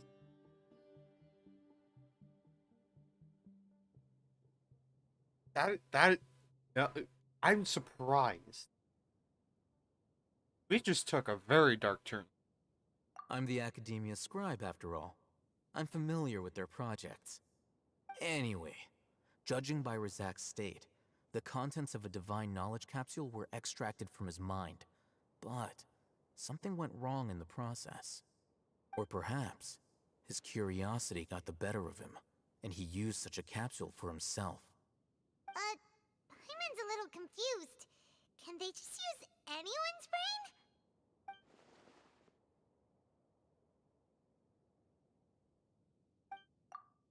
Oh, fuck.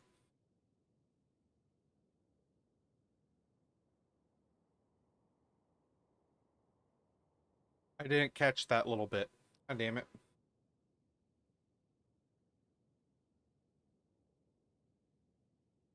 Will do. Here's what I'll do. I'll just press the space bar on my keyboard. Hold on. The look on your face tells me you've realized the answer. People who posted my content. Yeah. That's right. To some scholars, gaining knowledge about the gods is their entire life's pursuit. Extracting canned knowledge is just one of the extreme measures they turn to. However, I can't help but wonder, what do they seek to gain from divine knowledge? The Academia is going out of their way to look for forbidden knowledge, but what is their ultimate goal? I've spent quite some time trying to analyze the contents of the divine knowledge capsule, but to no avail. It seems like my way of thinking is too different from theirs. You mean you're not even slightly interested in getting your hands on this forbidden stuff? All scholars seek to expand the horizons of knowledge, but I'm not particularly interested in gods, so I don't share their degree of zealotry. Extracting information from people as if they were lifeless objects? If this is the direction of academic progress, then the Academia may as well shut its doors. Sounds like you're really against all this. Of course. The Academia's actions run contrary to their rules. Whether it be academics or knowledge, everything has its boundaries. If those lines are crossed, the rules and order that govern everything in the world will be destroyed. This matter needs to be corrected, just like fixing a typo in a book.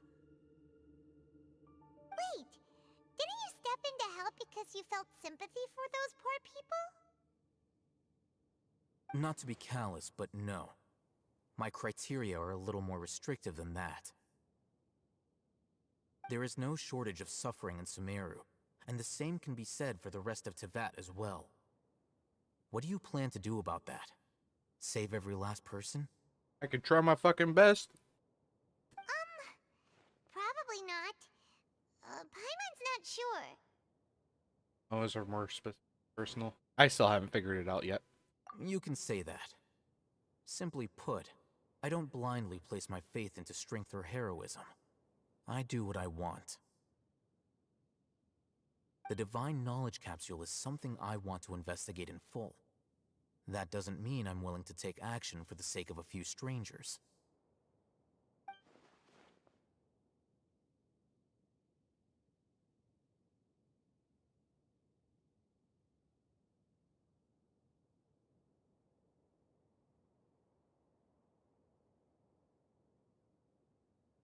So he rejects the notion of possibility, justifies his act.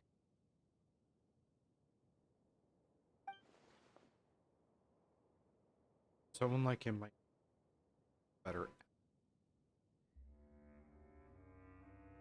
In what situation? Hyman's been wanting to say this for a while. There are a lot of bad guys in the academia, but you're not one of them. You're their weirdo.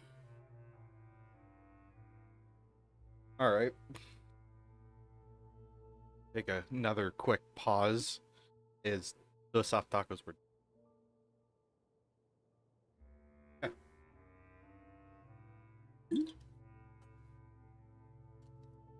I don't know if that got caught by my microphone. It was a weird noise. Right. Yeah, I need to get myself some more food.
All right. Back with me. You're probably right. Though I must say, I quite enjoy this feeling of being the odd one out. Uniqueness is also an asset, is it not? Wow, that's a great way to think about it. Paimon's really impressed. If only Miss Shani had a similar mindset, her life would definitely be a lot easier. I'm just a more likable person than her in general. There's nothing more to it than that. Ah.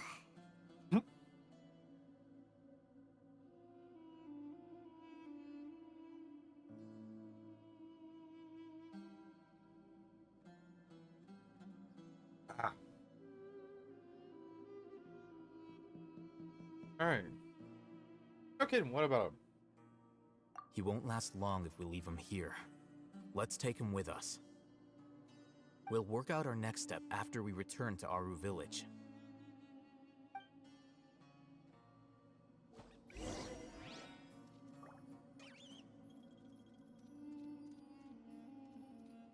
Something.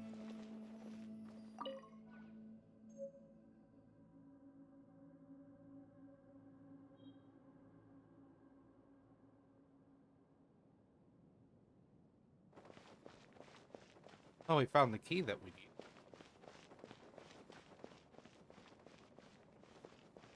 Back up and...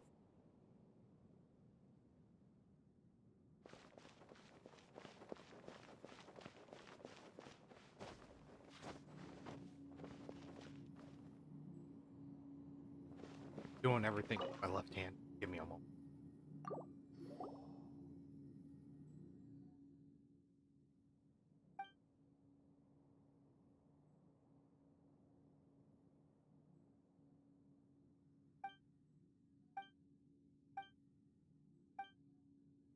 So... Oh.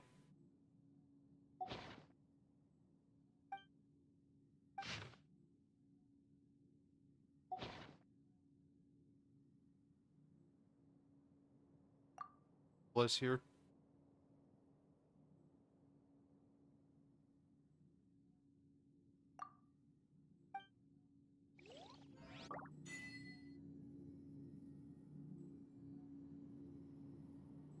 Not able to...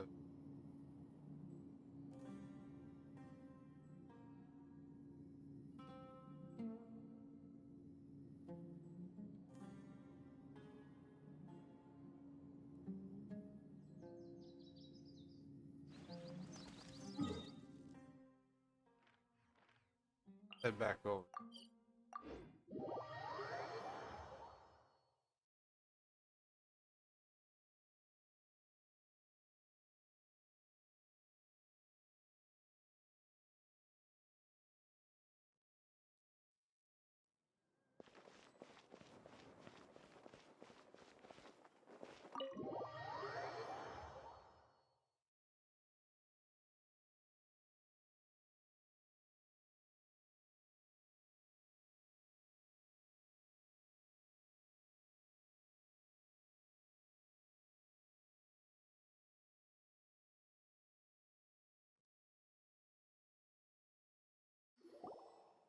We're back! You must be tired. You should rest and take some water. What's the situation?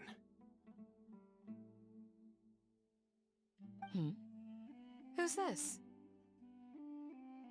Unfortunately, somebody who's too young to take on the role of Isak's grandfather. Nevertheless, he's one of the people we're trying to find.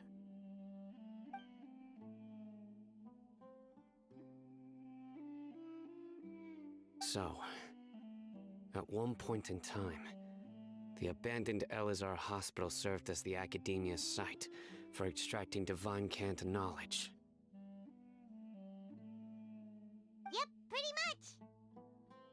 Their plan must have been implemented at some point before we arrived at Aru Village, since divine cant knowledge has been in circulation for a while now. Yet, they fled once we were headed to the village, almost as if they knew we were on their trail. Why is... Yeah, why is that? We may have a mole in our midst. One of us could be secretly revealing our whereabouts to the academia. Huh? Are our friendships that shallow? Looks like none of you have realized wherein lies the issue. Here to share your thoughts on it. You're the only one that has the highest connection to the academia so far. Sino, you're the reason why they can predict our movements. Uh-huh.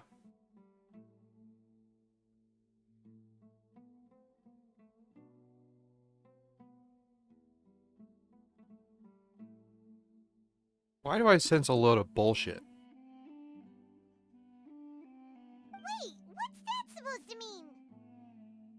Actually, probably wash up.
Alright.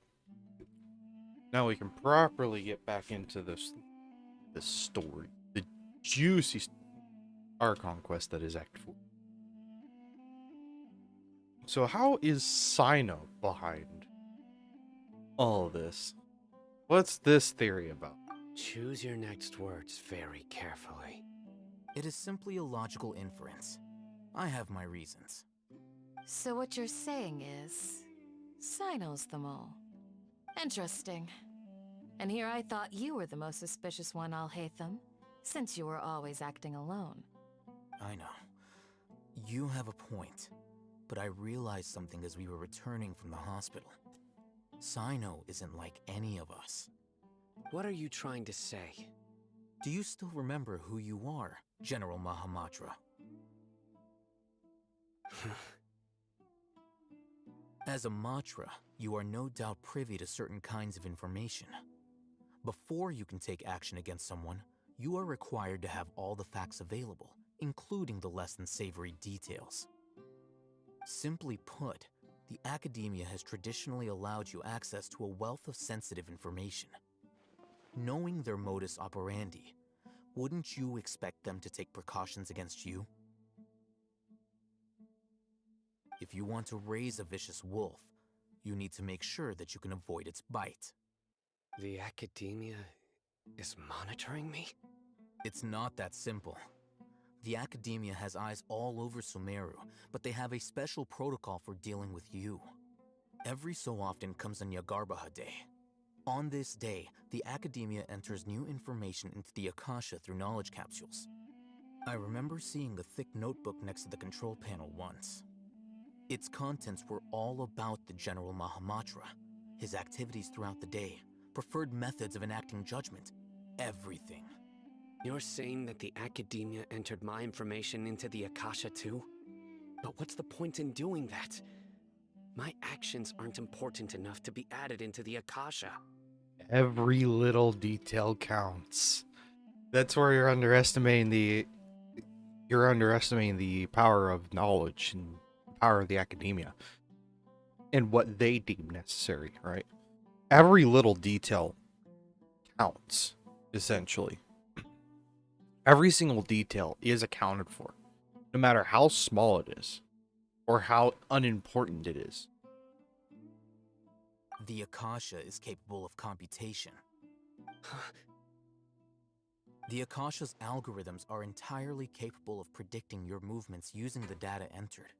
When you would depart, the route you would follow, your destination. It knew all of this.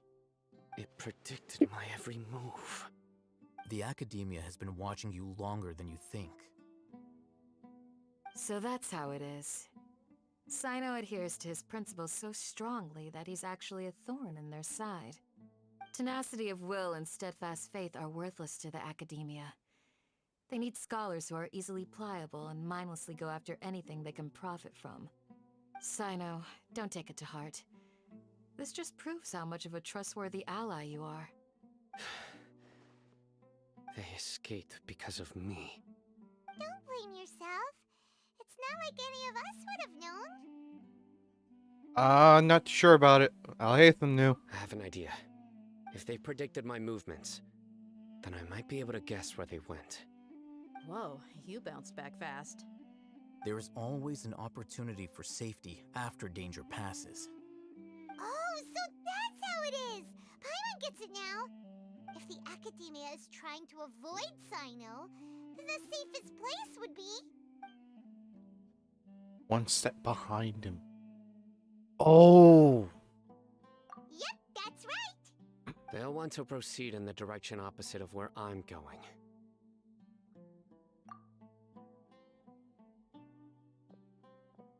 I must go.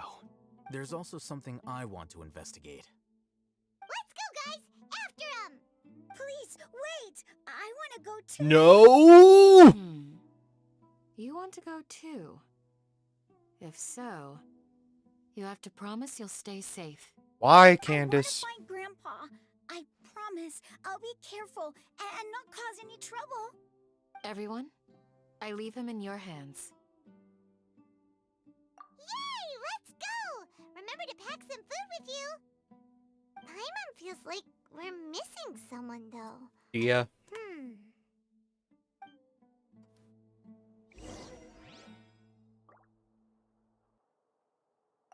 I'll be awaiting your good news. That's it.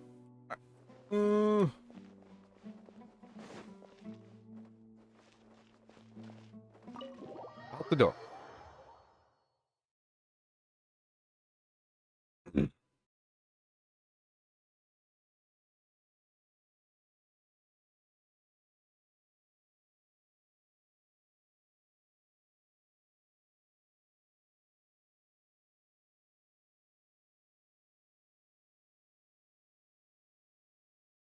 I just want to go ahead and apologize for my interrupting a good portion of the last 15 minutes.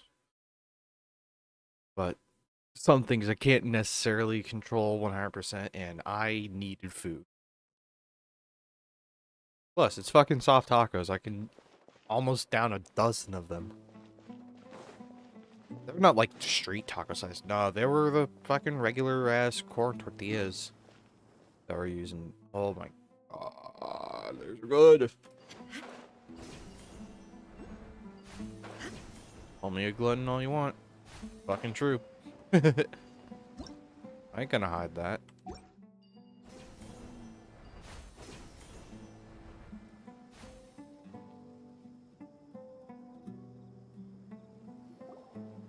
So, where do we go from here? Yes.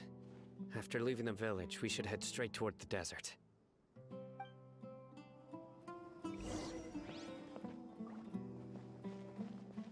I know the desert like the back of my hand. Is that because you play here a lot? Yep.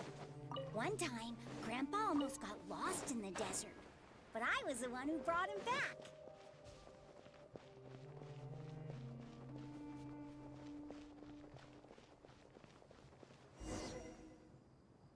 There's something here. What's this? It's buried in the sand. Looks like we'll need to roll up our sleeves and do some work. And Paimon thought running around everywhere was already enough work. Now isn't the time for complaining, Paimon. Yeah. No more complaining. Okay. So, we have to dig it out? Whatever's down there looks like it's buried really deep.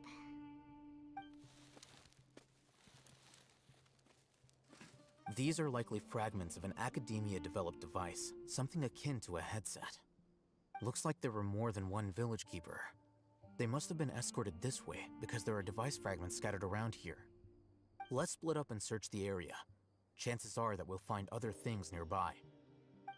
Oh, I see. They probably allowed Sino to get into a spot where they could easily sneak by him and then go in the exact opposite direction of where Sino was going. This is definitely a device used to extract divine knowledge. How did it end up buried in the sand? That can't have been part of the plan. They must have been attacked along the way. Wait, what? Grandpa, I hope you're okay. Don't worry, your grandpa's gonna be fine. Razak didn't display any signs of starvation or dehydration, which means that they left fairly recently. We should be able to catch up. One more thing. Given that the device had been entirely covered by sand, I believe the attack must have happened prior to the sandstorm. Let's keep going.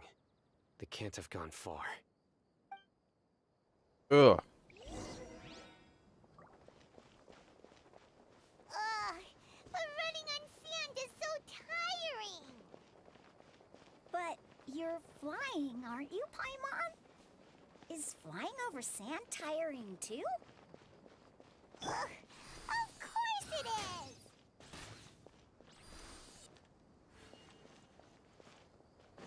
Wait, or something that dropped. A fucking egg.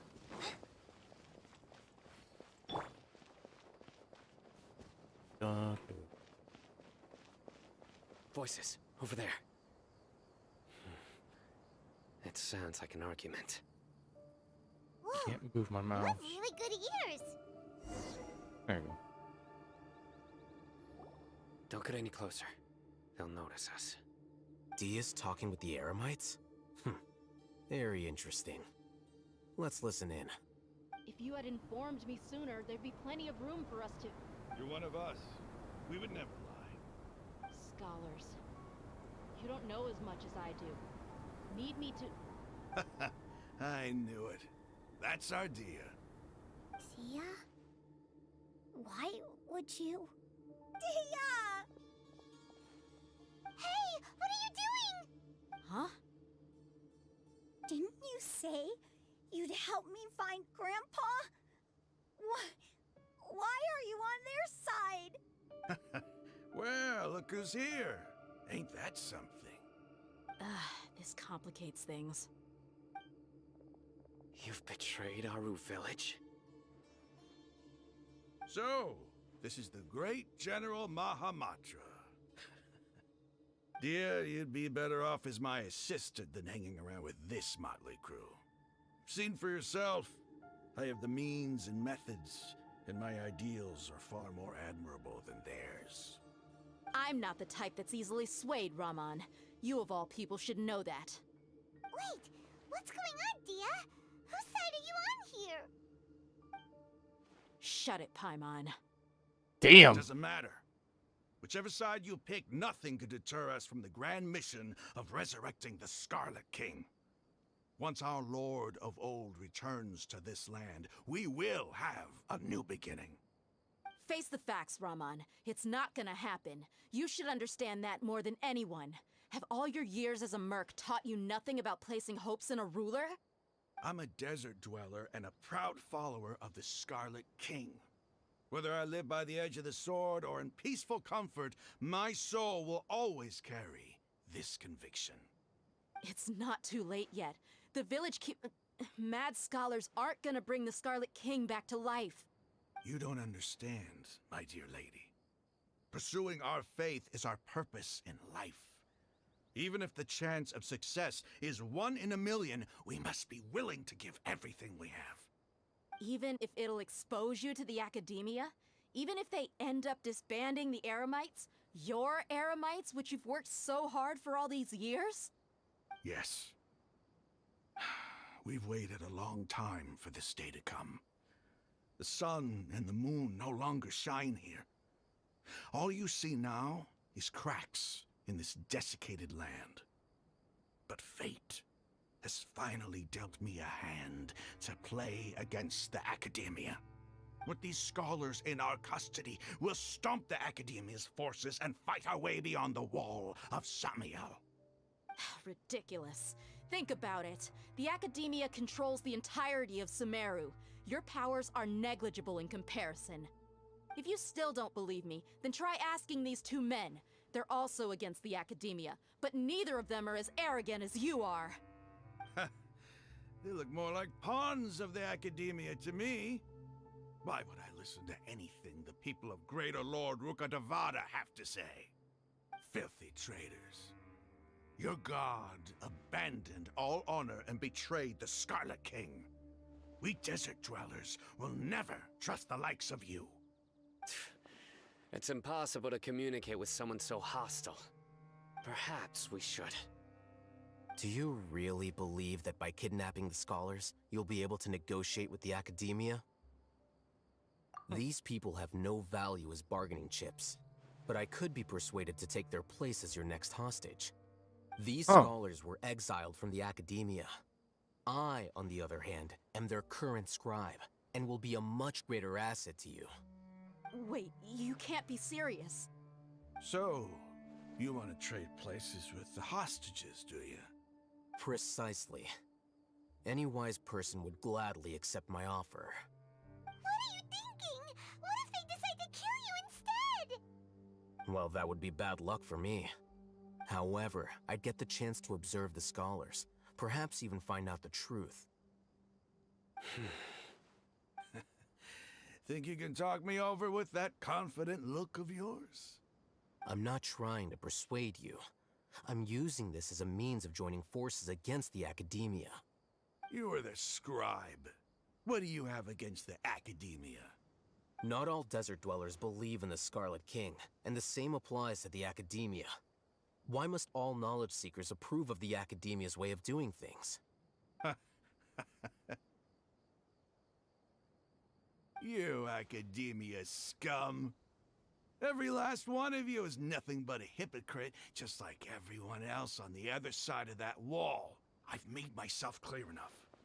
I won't listen to another word from the Dendro Archon's people. Not so fast. I'll hate them. Do you stand by everything you just said? I never make empty promises. You know you're making a dangerous decision, right? I do. Good. Raman, hear me out. These people are my friends. Maybe you can't take the followers of the Dendro Archon at their word, but what about me? Do you trust me? We've known each other for years. Of course I do. In that case, I'm willing to vouch for their honesty with my right arm. Come on, Raman, don't be a coward. If you're serious about taking on the Academia, you need to steel yourself. You can't be afraid. An arm from the Flame Mane. You've piqued my interest. But what if you refuse to oblige? What should I do then? No one's a fool here, Dia. We're mercs. And mercs don't tend to live long unless they have their wits about them. You're not wrong, but this is different. I promised my friends that we'd bring back the village keepers together. Let's do it right here then.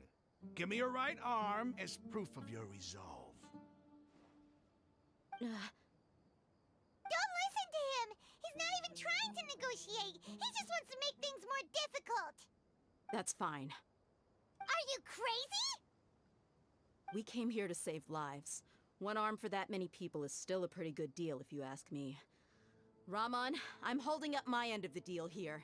You'd better not let me down. Sure. Go ahead and cut off her right arm.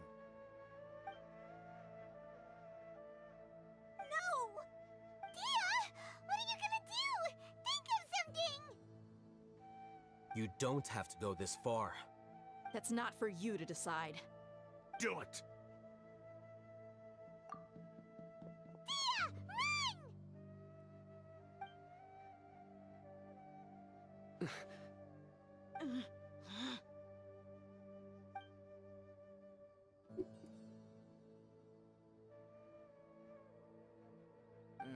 Stop! What's wrong? Can't do it? Flame Mane, you and I are both desert folk. Cutting off your arm is no different than cutting off my own fingers. Where's the sense in cutting my own kin to pieces? You've shown me that you're serious. Go on now, take your friends and leave. Meet me in the desert at noon tomorrow. I thought they were really gonna fucking take it that far.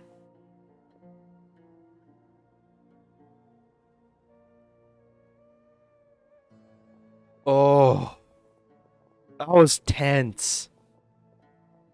Phew. I was really counting on him not going through with it. Dia! That was crazy! Lost your minds? What if he'd actually cut your arm off? Then I just have to hold my claymore with my left arm. Please don't do that again. Yeah. Okay, I'm sorry. But sometimes when you're out on a limb, you gotta double down to seal the deal, you know?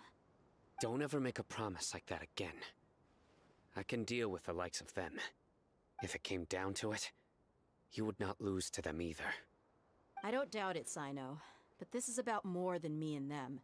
There's a lot more where they came from. Even if we got rid of one bunch of radicals, there are others out there. Wiping them out would do more harm than good. As you wish. I'm sorry, Dia. I should have stayed put and listened. I should have trusted you.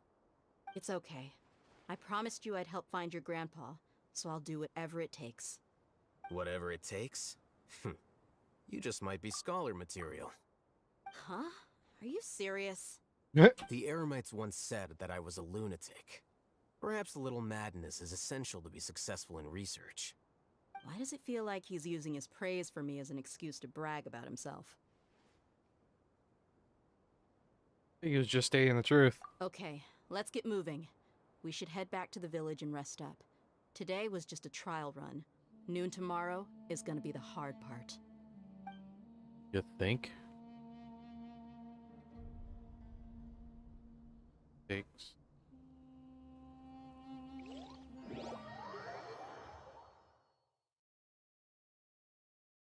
Teleport? Nah, tech support. Wait until the following morning.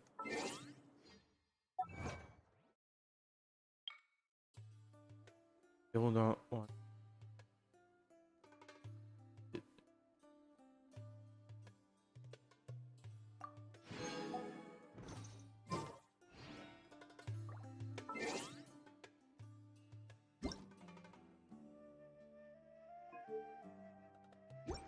Wrong button.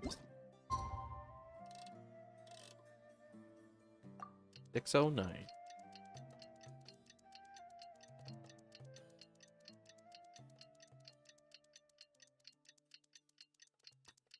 Fucking goddamn. You get a haircut.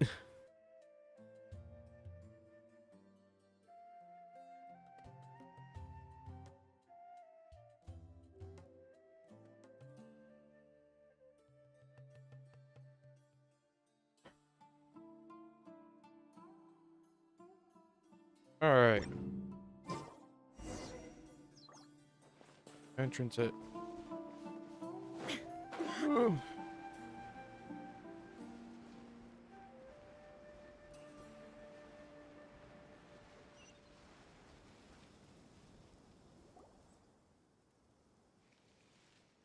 all here so early. Looks like we have everyone here. Isak, are you sure you want to come with us? I'll watch from a safe distance. Dia, I want to be there to bring Grandpa home. Okay, let's go then. Dia, wait. What's the matter? I heard that you were quite reckless yesterday. No more of that today, understood? Or I'll be very upset with you. Fine.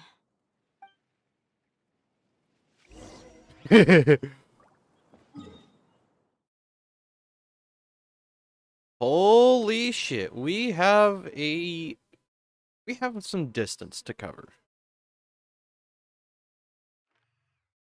All right. I guess that is our goal.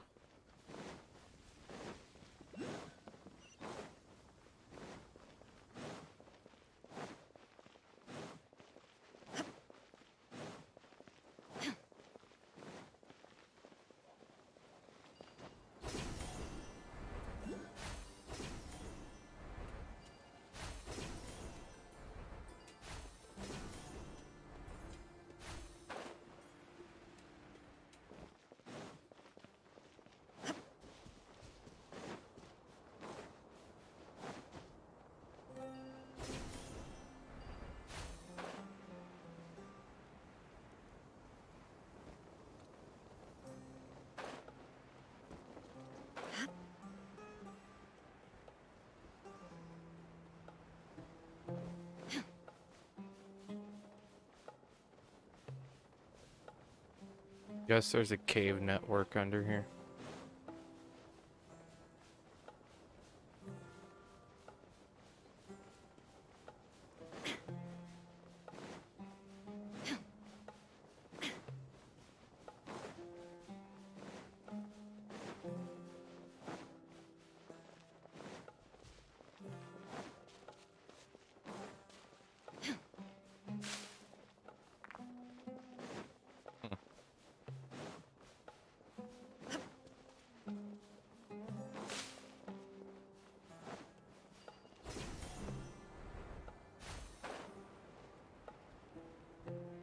What in the world?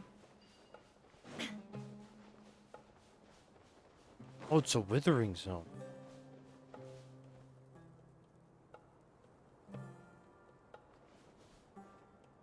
That is actually fucking see them.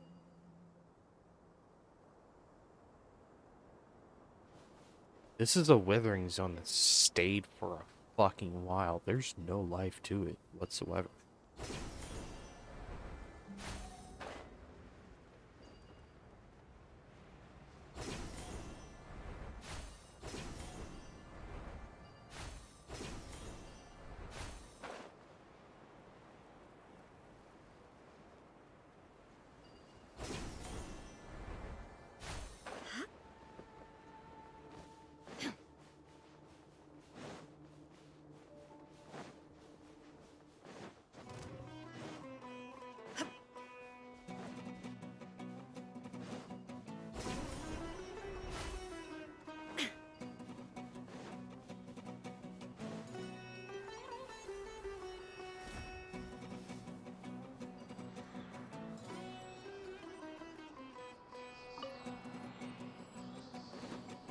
Can I not be in combat then?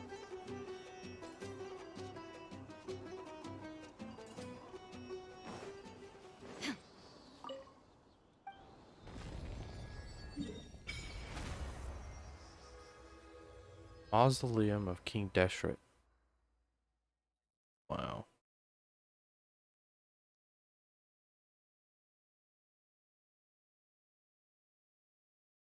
Yes, this is a desert, but damn, it is so fucking barren. That is empty.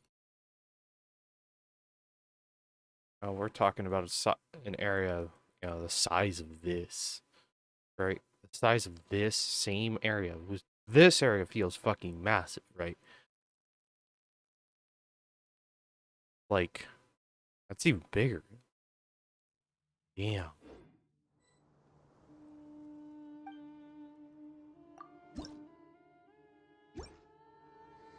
Gonna bother with that.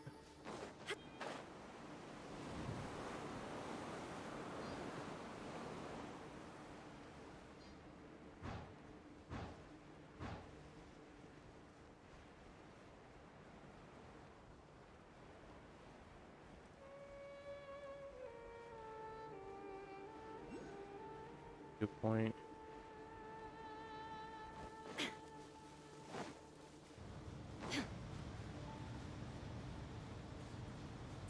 Fucking Christ.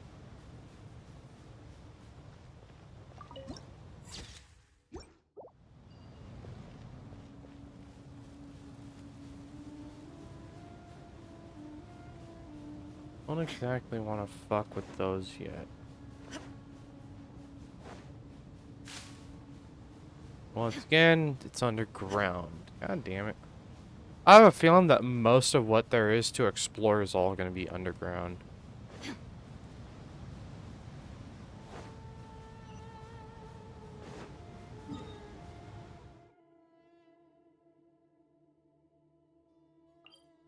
I'll try going all the way up here then.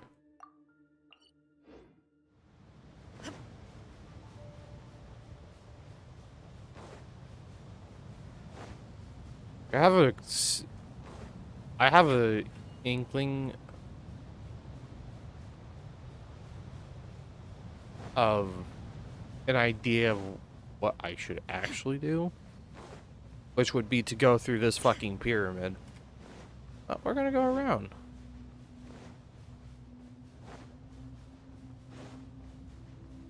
This fucking place is so fucking barren.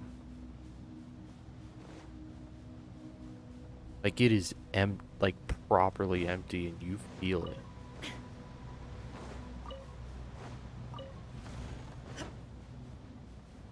Little bird.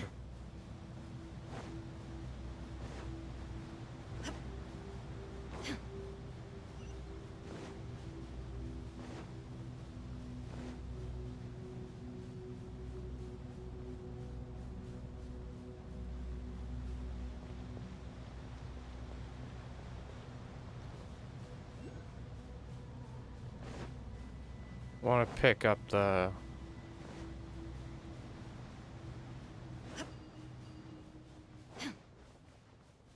teleport waypoint if I can. I mean,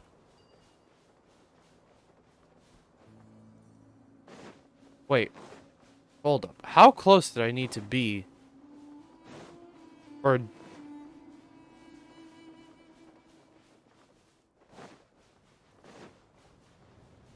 Okay.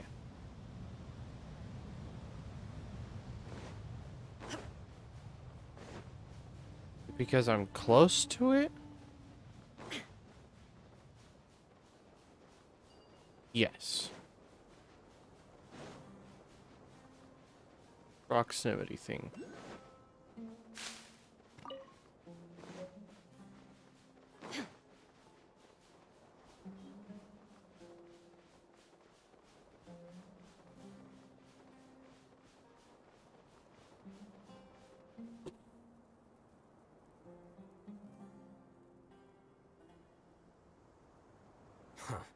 They got here before us. Uh-oh. Is it because Paimon overslept by 5 minutes and held everyone up?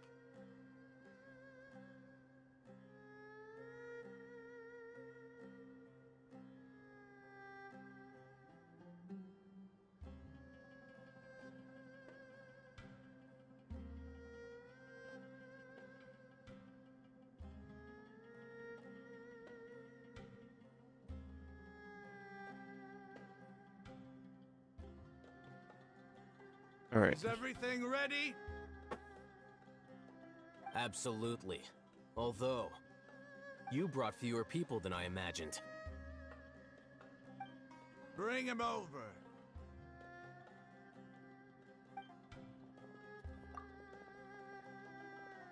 Grandpa! Why is there only one of them? Raman, I've always thought of you as a man of his word. What's this about? It's a one-for-one exchange. Sounds fair, don't you think? And let me put it this way. Agreeing to any kind of deal with the Dendro Archon's people is already a huge compromise on my part. Don't you think you've asked enough?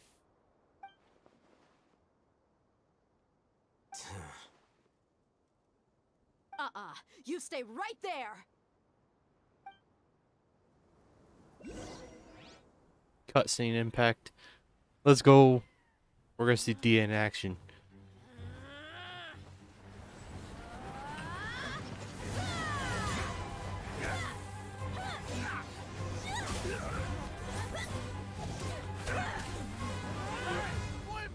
What do you think you're doing?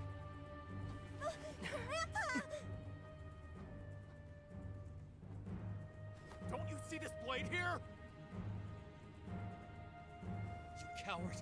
Why are your hands shaking? Wait a second! It's a earthquake!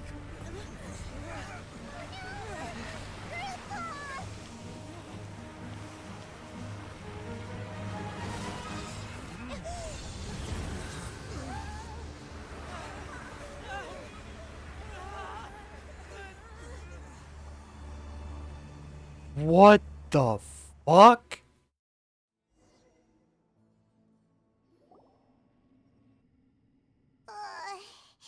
Paimon's dizzy.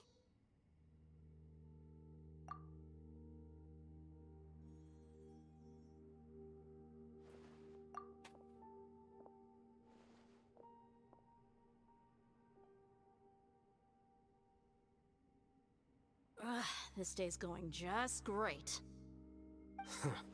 What a nuisance. The sand dune collapsed. I saw an energy field. The village keeper protected us. It glowed green with dendro. Just like you said, it may well have been the remains of Lesser Lord Kusanali's power inside the scholar's body. No doubt. The Dendro Archon. The present one. Grandpa? Grandpa? Oh no. He's getting confused again. Hey, look around you. Did there used to be a temple here?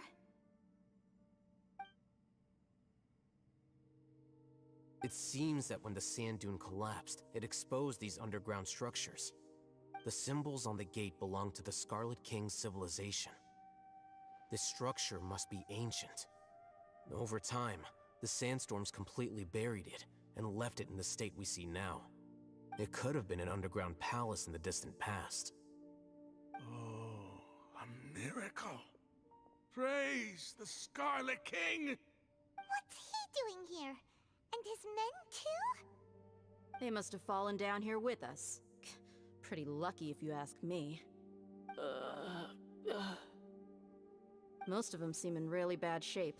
Except for him. He got off lightly. Mind your head. No, this isn't the time for conflict. Our exalted lord has shown us the way to his sacred palace. He's not actually gonna go in there, is he? As it happens, I want to take a look inside too. What are you doing? Don't you think it's curious? 1 minute, Lesser Lord Kusanali's power protects us from harm, and the next, remnants of the Scarlet King's civilization appear. 2 major deities are vying to showcase their power to us. It would be a shame not to witness them both.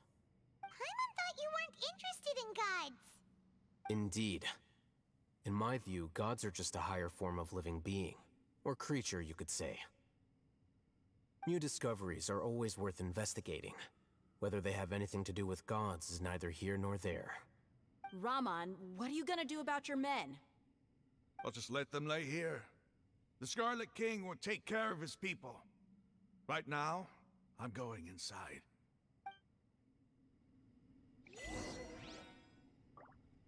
Oh, shit. Oh, boy. Shiver me timbers. What the hell is happening? So, big ass hole. We did not predict.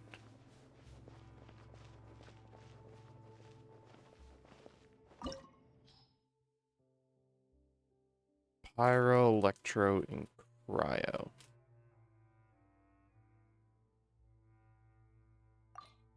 Why do I get this feeling that we are actually going to need those elements?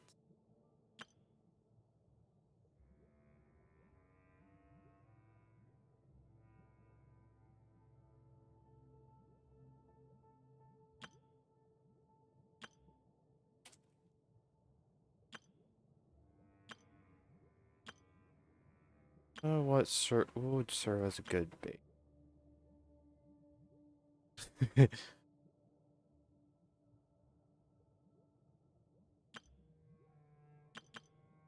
Probably this with different variant.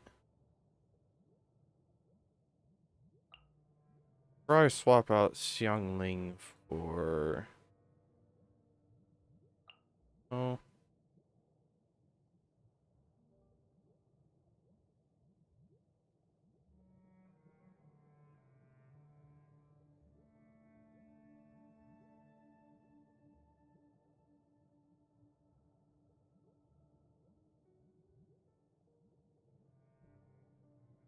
Trying to think.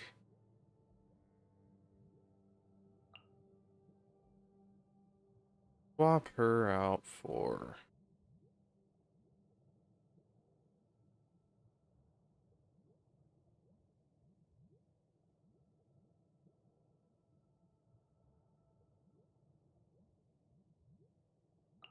Like would be definitely safe.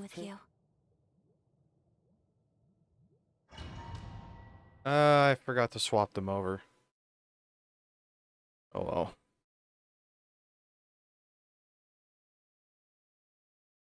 Yeah.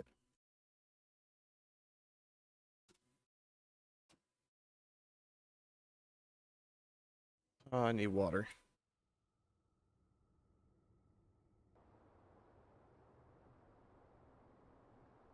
It's full of life here. This defies comprehension. It looked completely desolate from the outside. Yet, it flows with energy inside. Yeah, and there's so many plants. It's so pretty. Sir Rahman. Huh? Me? Do you see another Rahman here? Are you mocking me? What do you mean, sir? Interpret it however you want, but there's something I'd like to draw your attention to. While this structure is clearly left over from the Scarlet King civilization, the energy that flows in here is that of the Dendro Archon. Whatever you say. It's not like I have a vision. There's nothing to be angry about. Think of this as an academic journey. It does seem kinda strange. If that's true, then we might have to explore this whole area to find an explanation.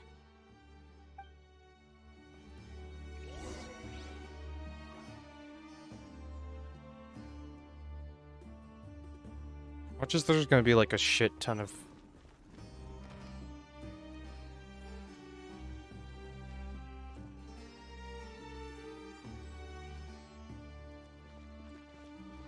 I was about to say, watch like there's gonna be a shit ton of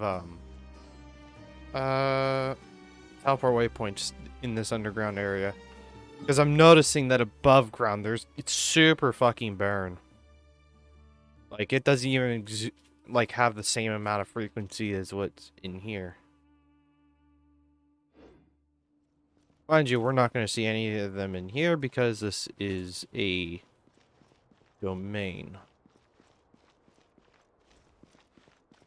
Alright, so we can rotate that. There's imagery on it. Ceremonial guide. Look up at the hall as a mortal. Listen to King Deshret's holy guidance.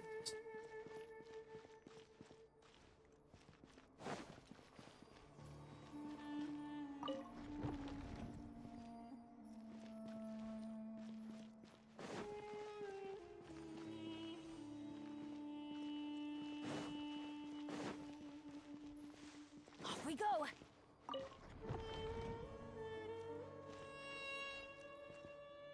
Do they all need to be?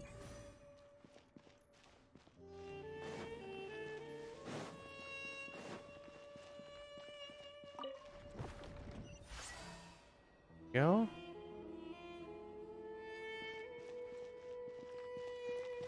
Adventure time!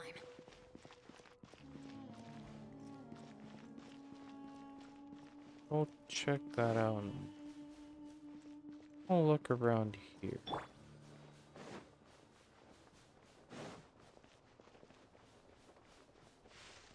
And typically in this party setup, I probably would have Raiden Shogun on my 2, Xingqiu on the 3, and Kami Satoraka on 4. Because of how the roles intertwine in this particular team setup.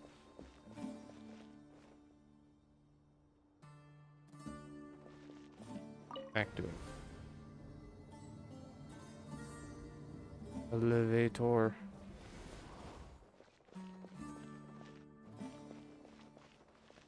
Investigate. There is no escape.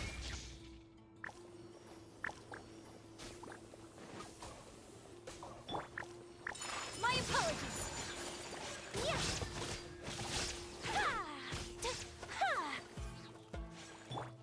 No, my sword. Rain cutter.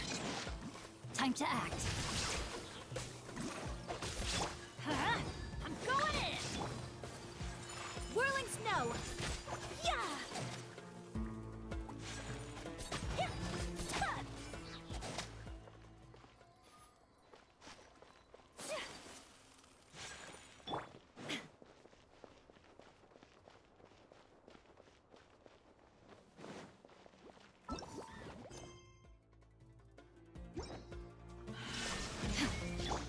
My apologies. Rain outlines your fate. Let me weave you a verse.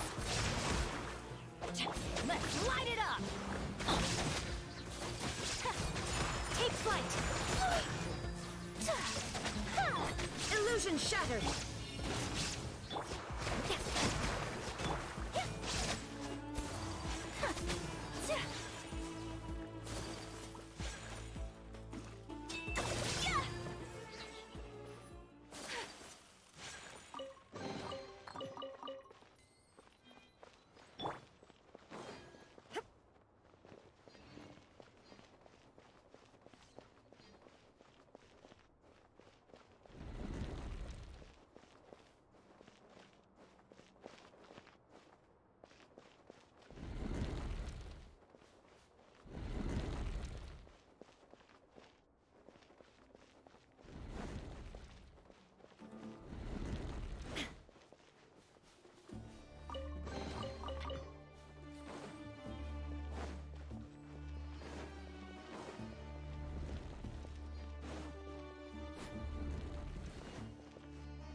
Shine down!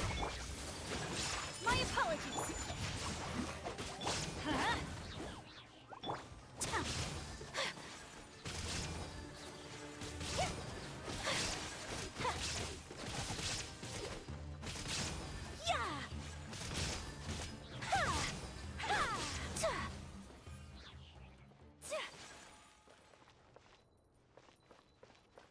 Resting.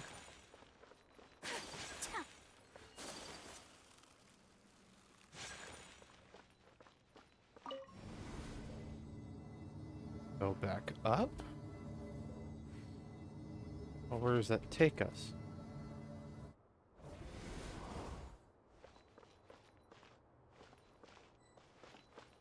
This room, going into these rooms, trying to go up against those walls don't do anything.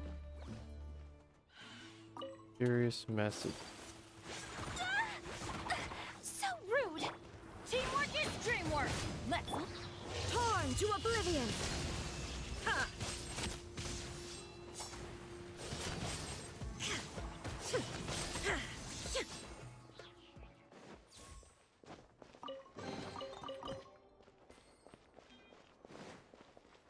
Yes. Mysterious message. After 6 days of infiltrating temple, I finally understand. Then to the ground, get on top of it.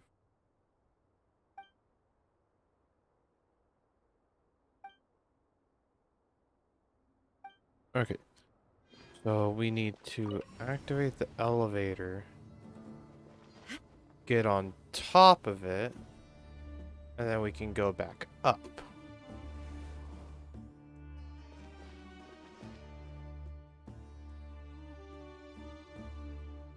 right? Fuck. Wrong. See, is what I was supposed to do is stay up there. And watch it go all the way down.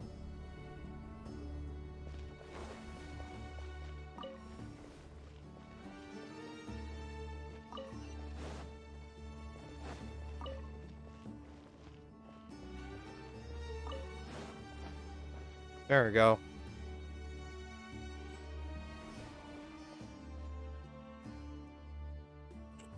New puzzle.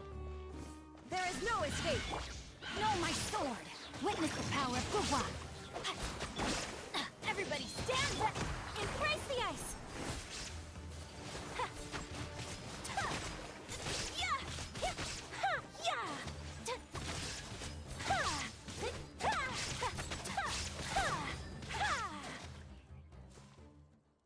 All right.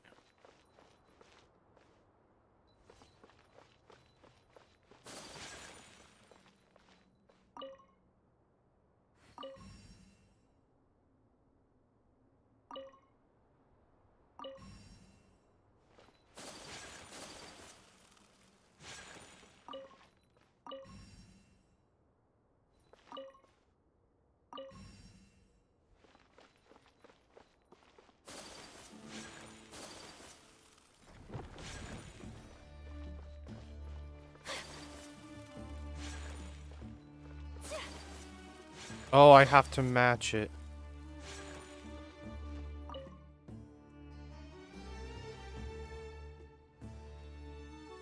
You know. There we go. Now the next image. We're good.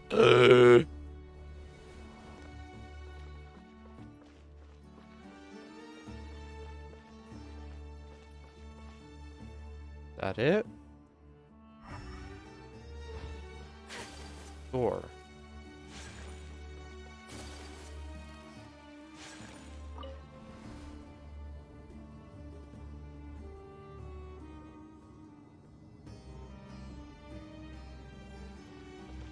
Oh, wait, what the fuck? We're going way farther down than first time. Oh, now that's a sight to see. The Scarlet King's splendor surrounds us. There's so much vegetation here. It's different than what I expected. Sure are a lot of plants for a desert. That's what I call divine providence of the Scarlet King. A little bit of artifact. Hey! What's going on?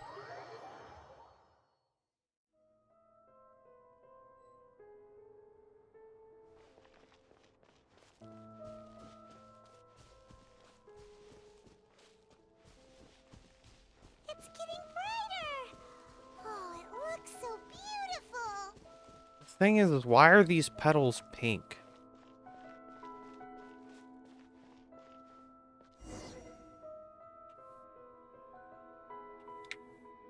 Wait. What's that? A load of flowers.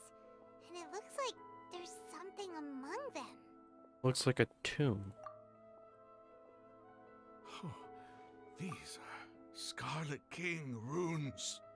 They left something behind. Yes. It's an elegy written in an ancient script. What does it say? Here lies our faithful priest Kasala. His wisdom is a miracle among the people, deserving of high praise and admiration. You can read ancient Scarlet King script? Of course. Every student needs to master at least 20 languages before they graduate. He's not serious, right? There's still Damn. something off about this place. The elemental energy here is too concentrated. The scent of life. Is it trying to tell us something? Is this it? Analyzing. What?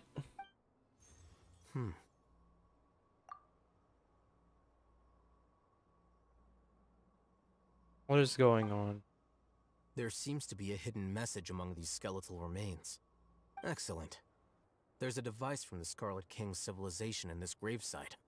I'll transmit the information over and project it for everyone to see.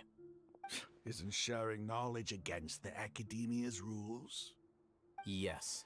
However, under the circumstances, I'd prefer you to see this for yourself. You'll understand after watching it.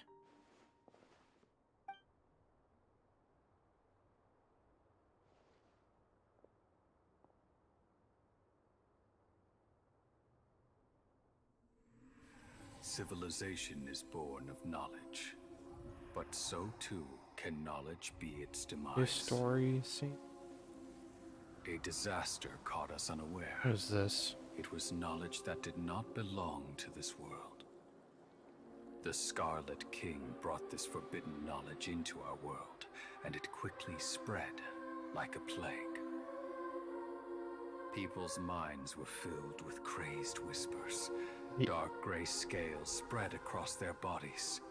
Even the land was stripped of its vigor. Only a desperate, deathly silence remained. Were it not for greater Lord Rukkhadevata from the forests, the damage would have been irreversible. She summoned the priests to build temples and infused into them the divine power of life. The disaster was miraculously tempered, and the embers of our civilization were preserved in Aru village.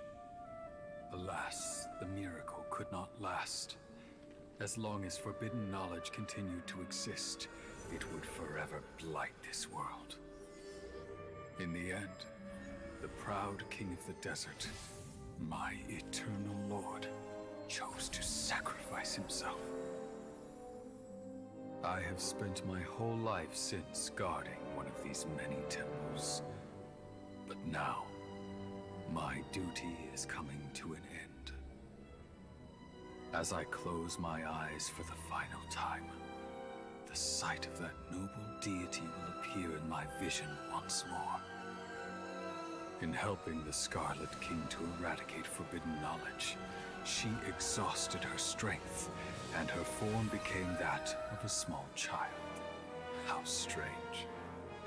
Now that I think of her, I no longer have any fear of death, for I sense that the spirit of life will abide with me during my eternal sleep. Children of the desert, cling no longer to past grievances, but hold tight to the memory of this act of benevolence. What was that?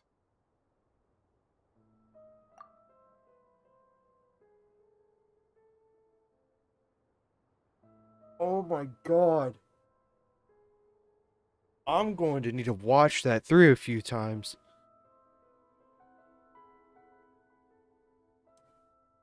Oh my god. So that theory is correct. Fucking...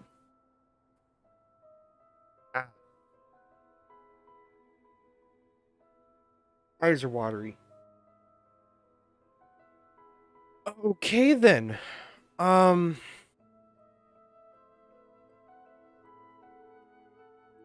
So let's see. Let's get... So we finally know the cause of Elazar now. That cutscene just gave us the cause of Elazar because it... Like...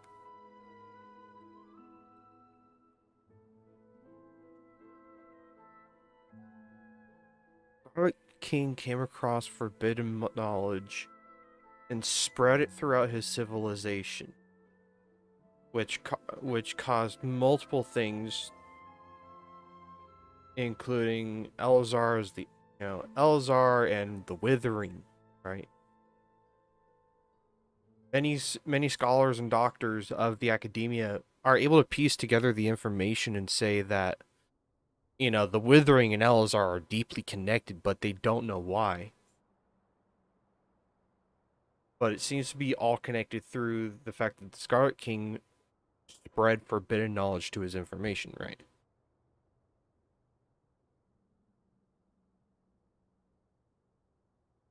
Rukkhadevata came in,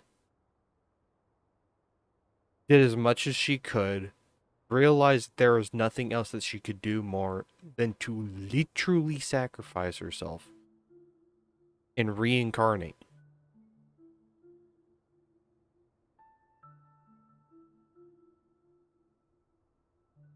The Scarlet King noticed this and saw it in a different light. Like, I have to watch that a few more times. We'll have about a week or so until that particular cutscene is re-uploaded onto Genshin Impact's official YouTube channel. So I'll be checking that out. What the fuck? The priest's memories. No, impossible. Greater Lord Rukkhadevata. So the former Dendro Archon and the Scarlet King were never enemies at all. But this doesn't make any sense.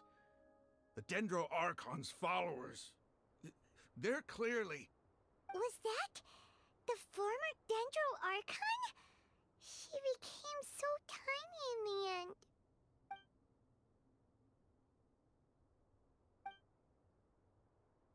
Oh. Lord Rukkhadevata came to rescue Yashua. But eradicating the forbidden knowledge took so much for power.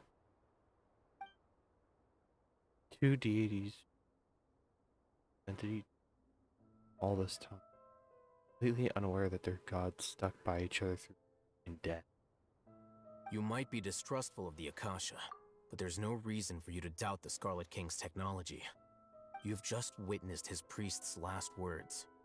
I've never heard about any of this before. The surviving followers of the Scarlet King all gathered in Aru village. Our god did not make mistakes. We refused to believe any of the rumors. The Scarlet King's death, the all but total annihilation of our civilization, it was all Greater Lord Rukkhadevata's doing. We saw her as nothing more than a traitor, who stabbed us in the back in our moment of crisis. Just like us humans, fighting, feuding, double-crossing each other to survive in the desert. You were blinded by your prejudice.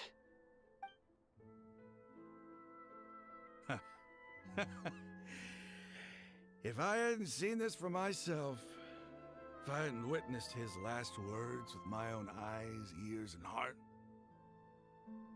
how could I ever begin to accept this?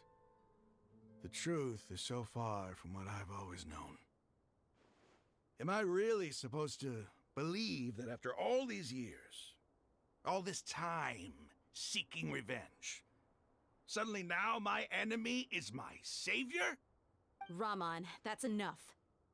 Give it a rest. You're starting to make a fool of yourself.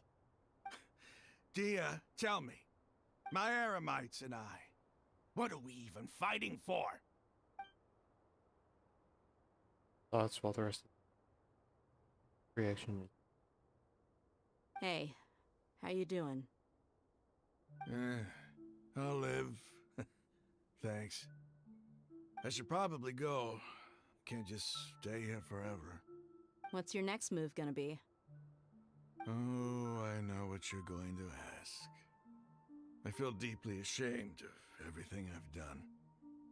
You'll get everything you're asking for. But please, give me some time. After everything that's happened here today, somehow I need to explain it to the others. It's not gonna be easy. Well, I guess that's for me to deal with. Dia, this is where our camp's located. Make a note of it. When would be a good time for us to go? Tomorrow, I'll convince everyone that we're all on the same side. And I'll return every last one of your your village keepers. We'll share our other resources with you too. You seem to finally understand that our true enemy is the sages. Yes. The gods never gave up on anyone. It's the people responsible for all this that need to face the consequences of their actions. That must have been rough, but he seems to have figured things out now.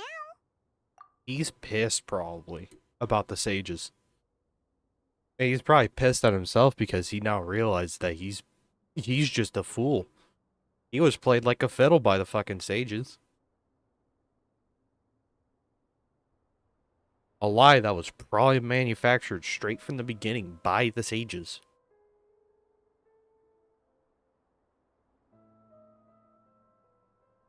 Ramon's no fool. Being the leader of your own faction in the desert is no easy feat. It's too bad he was held back by his belief in the Scarlet King. But now that that's changed, I guess we have a few more people on our side. Turn for the better. The outcome, at least, is favorable. We should get going too. Let's head back, have a proper meal, and a nice, long sleep. We'll need all our energy tomorrow.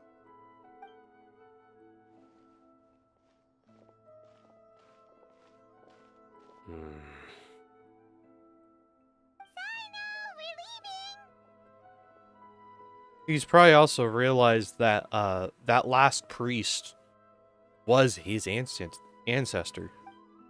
Stop yelling.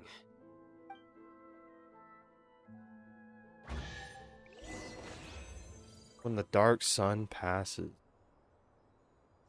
Damn. Well, I didn't need to fucking worry about my fucking party. That's annoying. But, oh well. I probably just stuck with... Almost done. Probably. Hopefully. I don't want this to go on for too much longer.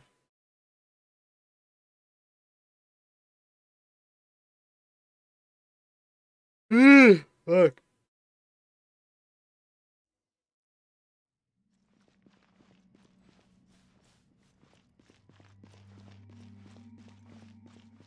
Wow.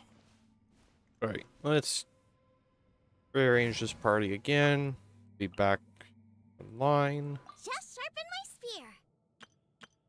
Ollie Hyper.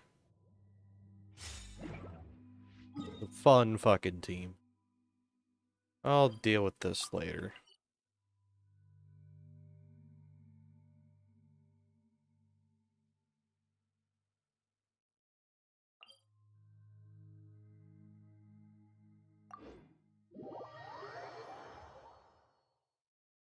Alright.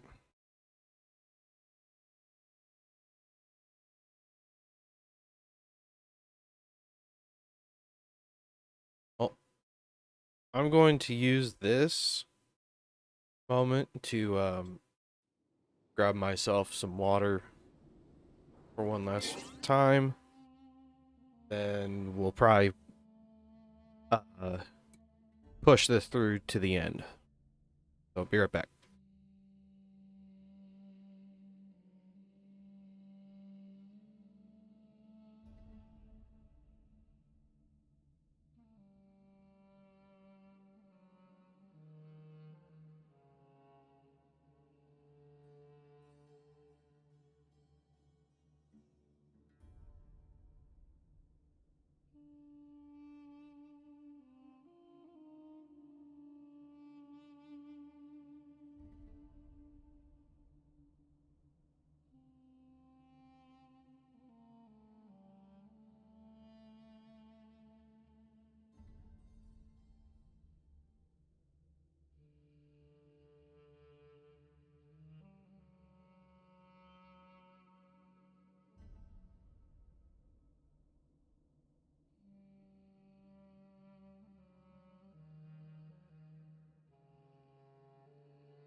All right. One last push. You go this way.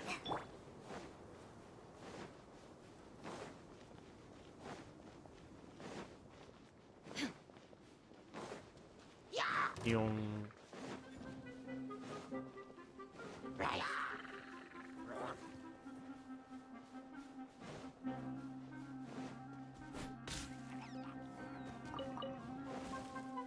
Yung.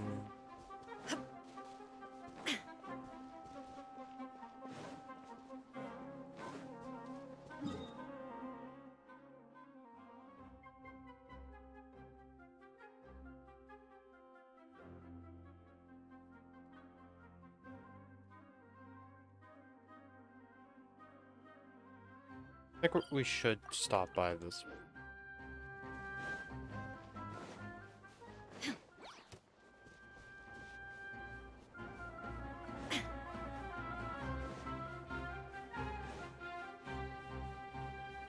Hopefully it's still on this shelf.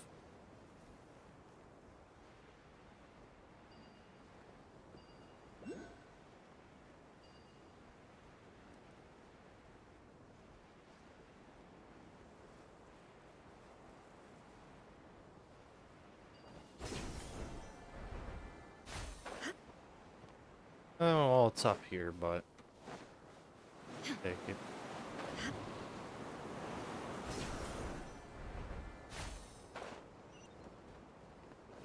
Other withering zone. Like, that is actually so evil. Huh. A Fatu. What is that? Huddling. The precious chest. Thought it was gonna be a remarkable chest, but no. Precious. I only see a Hydra Gunner and a Geochanter.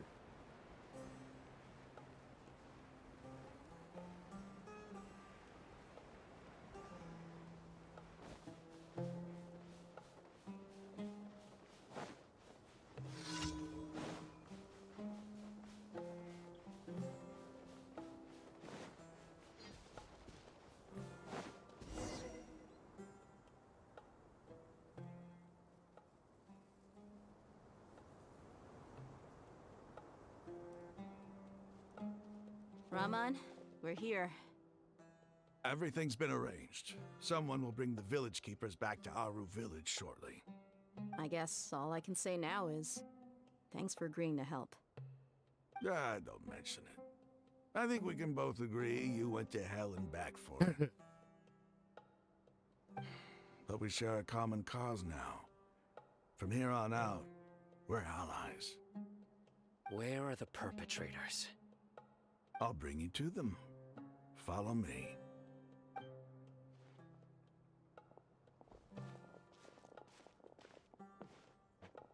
So these are the people who kidnapped the village keepers.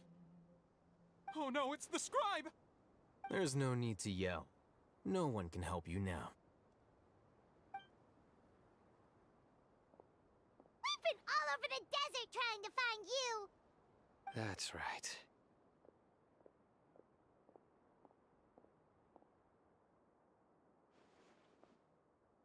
General Mahamatra? No, no! Make it quick, please! Swift and painless! They know they're fucked. Whoa. The moment they set eyes on Sino, they turned pale like they've seen a ghost! You should have known that I would be coming for you. Wait, we were just following orders! You know what I'm talking about, right? There's no way we could have done all this by ourselves! No, not Sino! He's gonna tear us limb from limb! I could do worse. Please have mercy! Start talking. Otherwise, I'll have to resort to other methods. So, your superiors have kept you quite busy recently. Why? What are they trying to accomplish? They, wanted to extract canned knowledge. Don't play dumb. You know what I'm really asking. They extract divine canned knowledge. Then what? I really don't know how to explain it. Well, you better start talking or you'll be sorry. You don't want to make things any more difficult for yourself, do ya? Be my guest. The sages are trying to create a new god, aren't they? Uh-huh. That sure didn't sound like a fancy metaphor or anything. You're serious, aren't you? How did you know? Because we saw Scaramouche doing something funny. There's no use hiding it now. Yes, you're right. The Academia is working on an important and potentially world-changing project. They are creating a new god. A god that will belong to them and to the people of Sumeru. It may seem as if Sumeru's academics are thriving, but ever since the death of Greater Lord Rukkhadevata, scholarly breakthroughs have been few and far between. The withering of Irminsul has been getting worse recently. The sages have tried everything they could think of, but nothing's worked. I'm always hearing them say things like, if only Greater Lord Rukkhadevata was still with us. Continue. And then, someone from the Fatui showed up. They called him the Doctor. He brought a gnosis and said he wanted to borrow the Academia's research facilities. What? The Doctor was Gnosis, previously though. expelled from the Academia. At first, the sages looked down at him in disdain. But when he said those words, everyone's expression changed. He asked them, do you wish to create a god? This is what the arrogant ignorance at the extreme end of academia looks like. First, the Academia spent a long time constructing a divine vessel, which was based on an exquisite humanoid puppet. After that, they harvested dreams via the Zeb-Zerus Festival Samsara, maximizing the Akasha's output. With the Doctor's help, and the Akasha now functioning at maximum efficiency, they were able to use it to extract the power from the Gnosis and convert it into a divine core. Next, they decided that their new god needed to possess divine wisdom. For that to happen, they needed a huge quantity of divine canned knowledge. It adds up. But how do you determine whether the knowledge extracted is of divine origin? Call it an educated guess? The Academia has been trying to figure out the exact source of the Scholar's Madness for centuries, but to no avail. Nobody can explain the cause of this phenomenon. Surely you can see what that implies, Scribe Alhaitham. If it's knowledge no mortal can comprehend, then it must be something only gods are able to decipher. In other words, it's the source of the God of Wisdom's omniscience and omnipotence.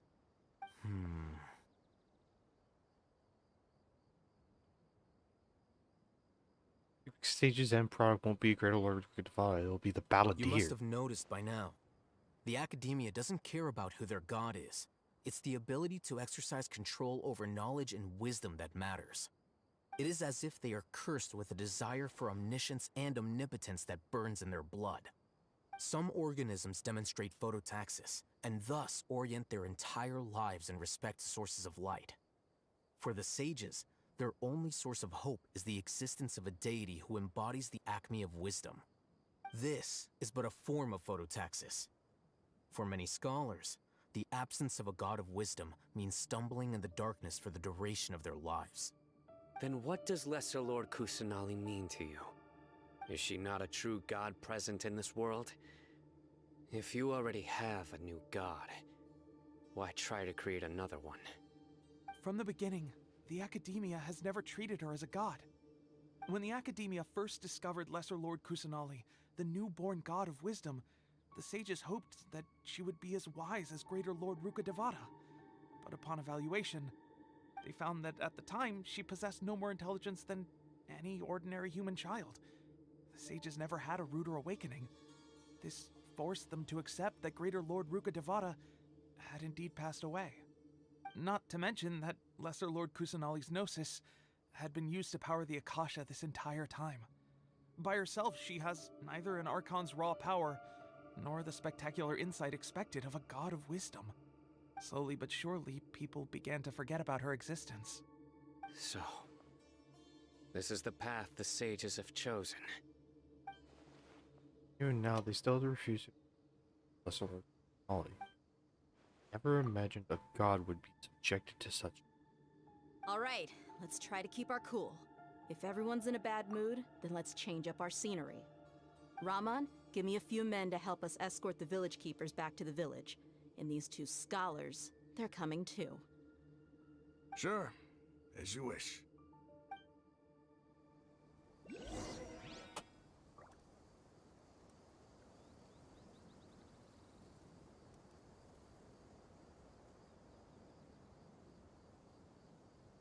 Oh boy.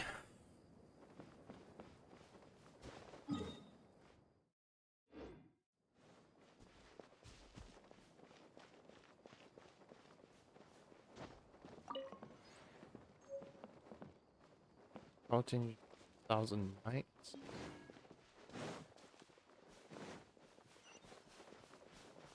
What's up there, probably.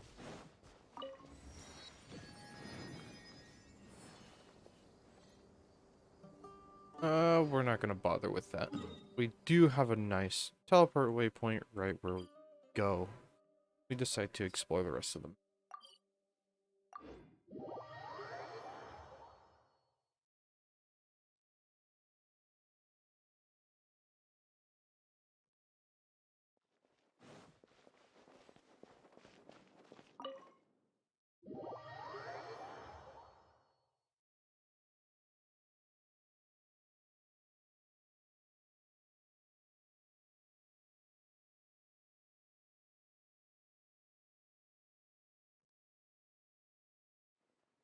The village keepers you found have all been returned to their homes, and each one has a dedicated caregiver to look after them.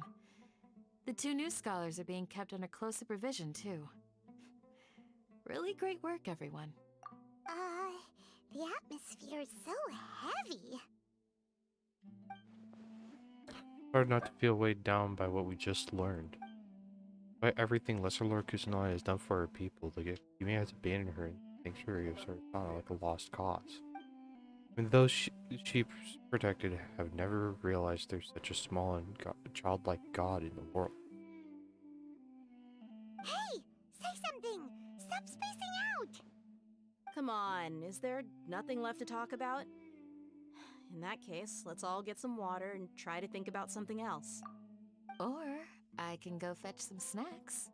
Oh! My fucking... Paimon's so coming with you! For whatever Do you reason. have any plans, traveler? Gods above, you're My not talking screen about is turned work, on. are you? I'll just share everything I know with all of you. So you were still withholding some information? Yeah, yes, I'm sorry I haven't. I know we're all in this together. Man, conversation.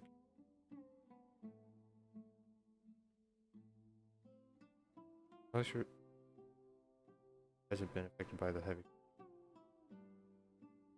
Has a firm and solemn expression on his face and looks. Orvis, please. Words toward he wants. After that, the whole story, all the experiences, feelings, are everyone to everything. They Even though we lived through all of this firsthand, it still feels super surreal to hear you talk about it again. Everything we've experienced so far, and like seriously, reading through all that, I'm trying to read as much as I can because it cycles very quickly. That's bone chilling. What a whirlwind of a story. I felt like I was holding my breath the whole time. It seems like there will be more issues to face in the days ahead than I had anticipated. Still, now's a good time to make our next move. Now that Raman's joined us, we'll be an even stronger team. It's time to make a plan. Indeed. These events are a flagrant transgression of the rules in every sense. We cannot allow it to continue. So, everyone, are we on the same page? Crush the sages and rescue our god. That is our ultimate goal. No matter what lies ahead, I will do my utmost. Well, Let's brainstorm a little more about what other resources we can draw on. The next time we gather here, we must have a solid plan.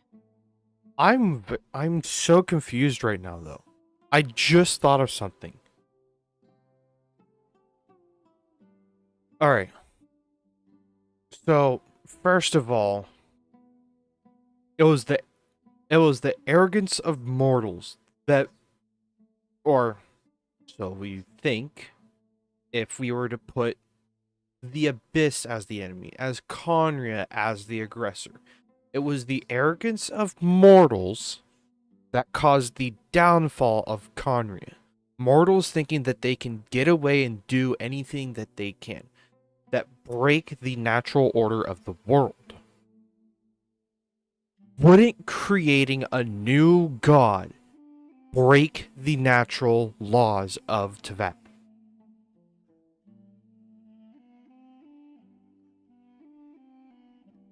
Wouldn't that break this world's logic, essentially? How has Celestia not seen this, not felt this at all? They have not seen or felt this at all, or they've not sensed it enough to be able to act upon it. Because this is a project that's been probably going on for at least a year or so.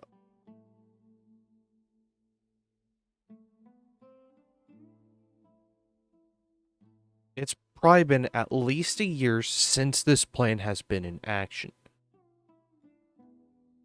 But we'll give it some leeway, 10 months. After the events of the 2.1 Archon Quest line, Scaramouche disappeared. He probably went to Sumeru and started talking with one of the segments of the Torre. That segment then reported it into the alpha segment of the Torre, which is the real Torre, right? Scaramouche, the information that Scaramouche relayed to one of Dottore segments got relayed straight to Dottore himself, and then a plan was put into motion. We'll see, this plan itself was done between 6 and 10 months ago, because we now know that this game's timeline mirrors our real life. You know, in terms of how fast time is progressing.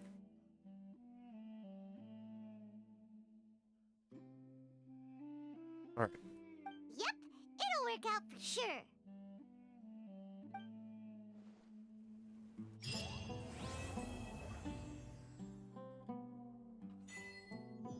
Dashra and the Three Magic.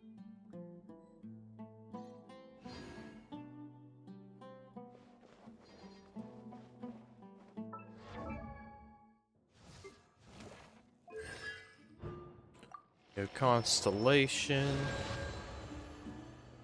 Let's talk with everybody. Candace, what do you have to say? Let me know if there's anything I can do to help.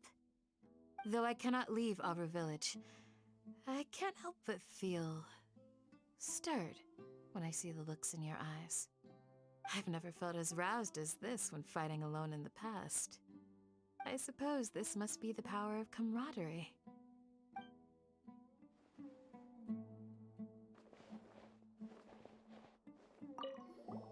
Don't rush. This is a big undertaking, and the planning and preparation for what lies ahead will no doubt take some time. Take it slowly. We need to make sure the plan is as effective as possible. He's starting to read his book again. Hey, are you even listening? Would you like me to lend you something to read? No way. Your books aren't quite to Paimon's tastes. I was joking.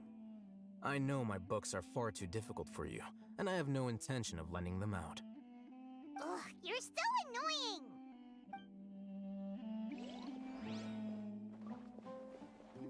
I know Paimon, the Paimon ugly nickname, smartass. Alright. The past few days have been some of the most challenging work I've ever taken on. and none of it'll earn me a single mora. I can't believe it. Look on the bright side, Dia. Maybe we'll get a huge reward after this is all over. I fucking doubt it, Paimon. You've got a point. Hey, what would you do if you woke up tomorrow with more money than you could ever spend? Paimon would buy boatloads of tasty snacks. That's it? And maybe some tasty drinks as well? Paimon's a very simple creature. How adorable. Well, here's to all our indulgent fantasies. If there's a chance they can come true, I'll give it my best shot.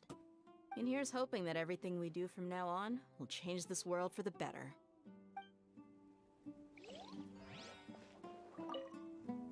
In the past, I never imagined that even the gods could suffer from hardship. If we can find a way to change all of this, will this nation become a better place? Holy shit.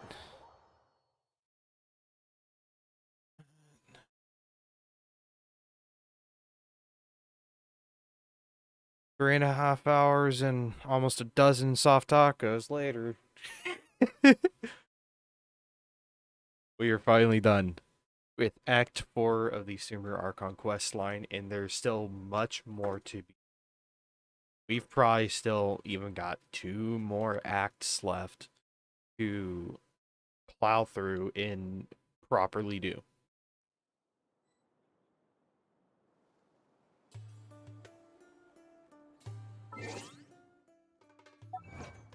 Holy. Oh, fuck.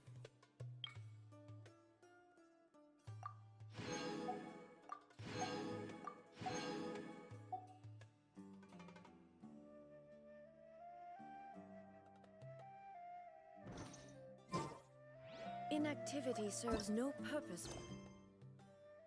Don't care. Golden slumber. For the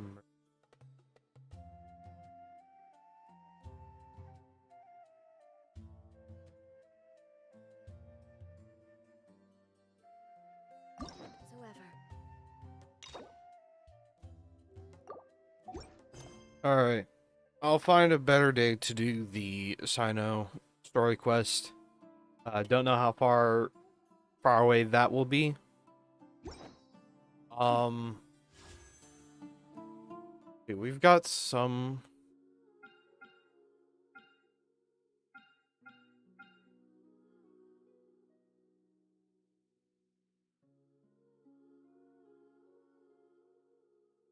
I've got enough for guaranteed. I'll probably have enough for full guarantee. Let's just...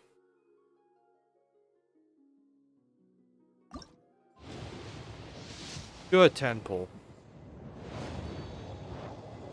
Alright. Give me a character I don't have anymore. That I haven't gotten yet.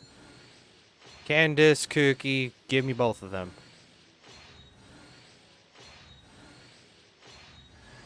Hey!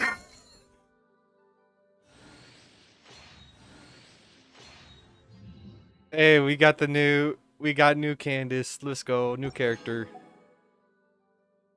All right. That's it. We're not going to do any more, unfortunately.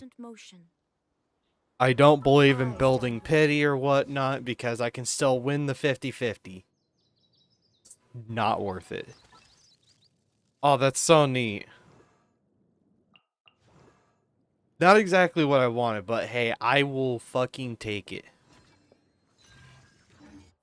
Alone and unchanging. So let's just talk for a few minutes. Let's see. Overall thoughts so far of the 3rd and 4th acts of the Sumeru Archon Quest line has been overwhelmingly positive. I am really pleased with how this is all going. This is really going in the storytelling itself is going in the direction that I was hoping for, which would be a little bit darker, not necessarily, you know, where we're doing the the dark deeds, but it's more of we're witnessing shit go down that we really shouldn't be witnessing. You know. So I am very glad, you know, that things are taking the turn that they're going, and it's been absolutely amazing.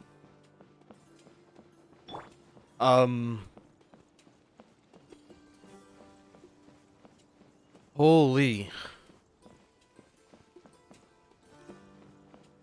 Like, I'm hoping that there's 2 more acts to be done in 3.2 to finish off this whole chapter, because like I feel like there's definitely still a lot more that is there that is possible to do. 1 act is for a lot of the prep and whatnot, and the other act would be just the execution of everything and shit hitting the fan, quite literally, on any party, you know.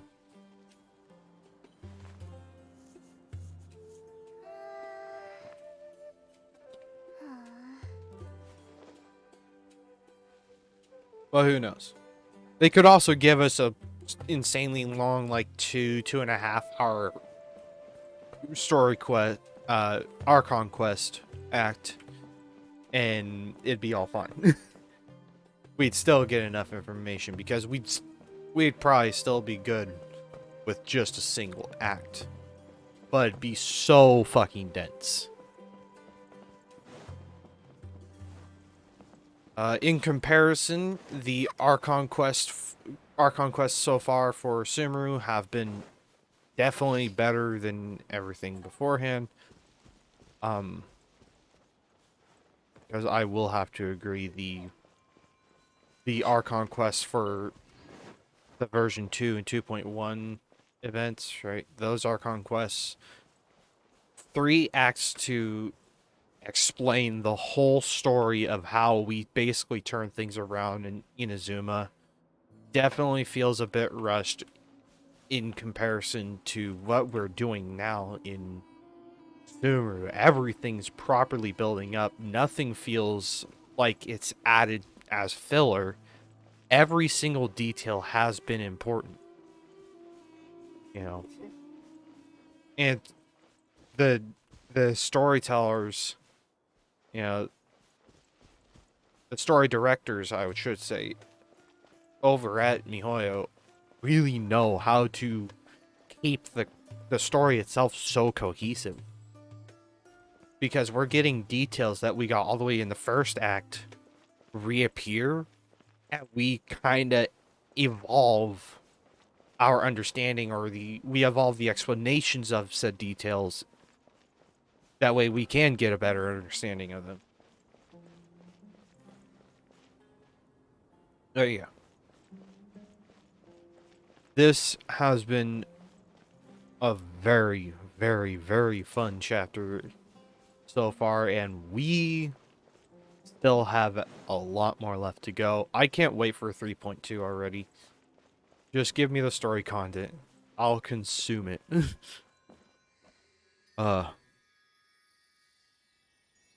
Yeah, aside from that.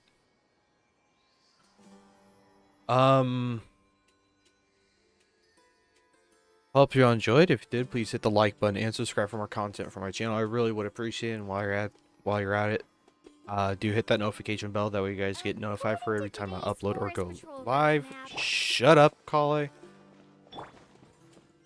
Down in the description below, you'll find my buddy's channels, NG Sonic and NG Crispy. Go subscribe to them or whatever. They really have helped me out in the past, and I can't thank them enough. So, kind of as agreed upon of our deal, I just send my subscribers their way if I can. But yeah. The Sino story quest will not be coming for a while. Probably week or so. Who knows? I might be able to do it later this weekend if I'm feeling like it, or you know, Friday at the earliest. But I want to do some other stuff. I want to not go too hog wild on this game and completely disregard the fact that I'm gonna blow through all the content very quickly.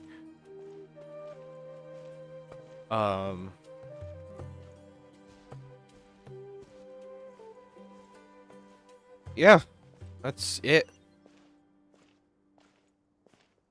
By the way, I hope you guys did enjoy the stream. Go check out the previous Archon Quest streams from Act 1 all the way through even this stream.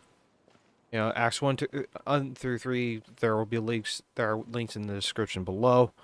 I'll update the other descriptions for the first 3 streams as well. That way it's a cohesive experience, or as cohesive as possible. And yeah, hope you all enjoyed, and I'll catch you guys next time. Peace out.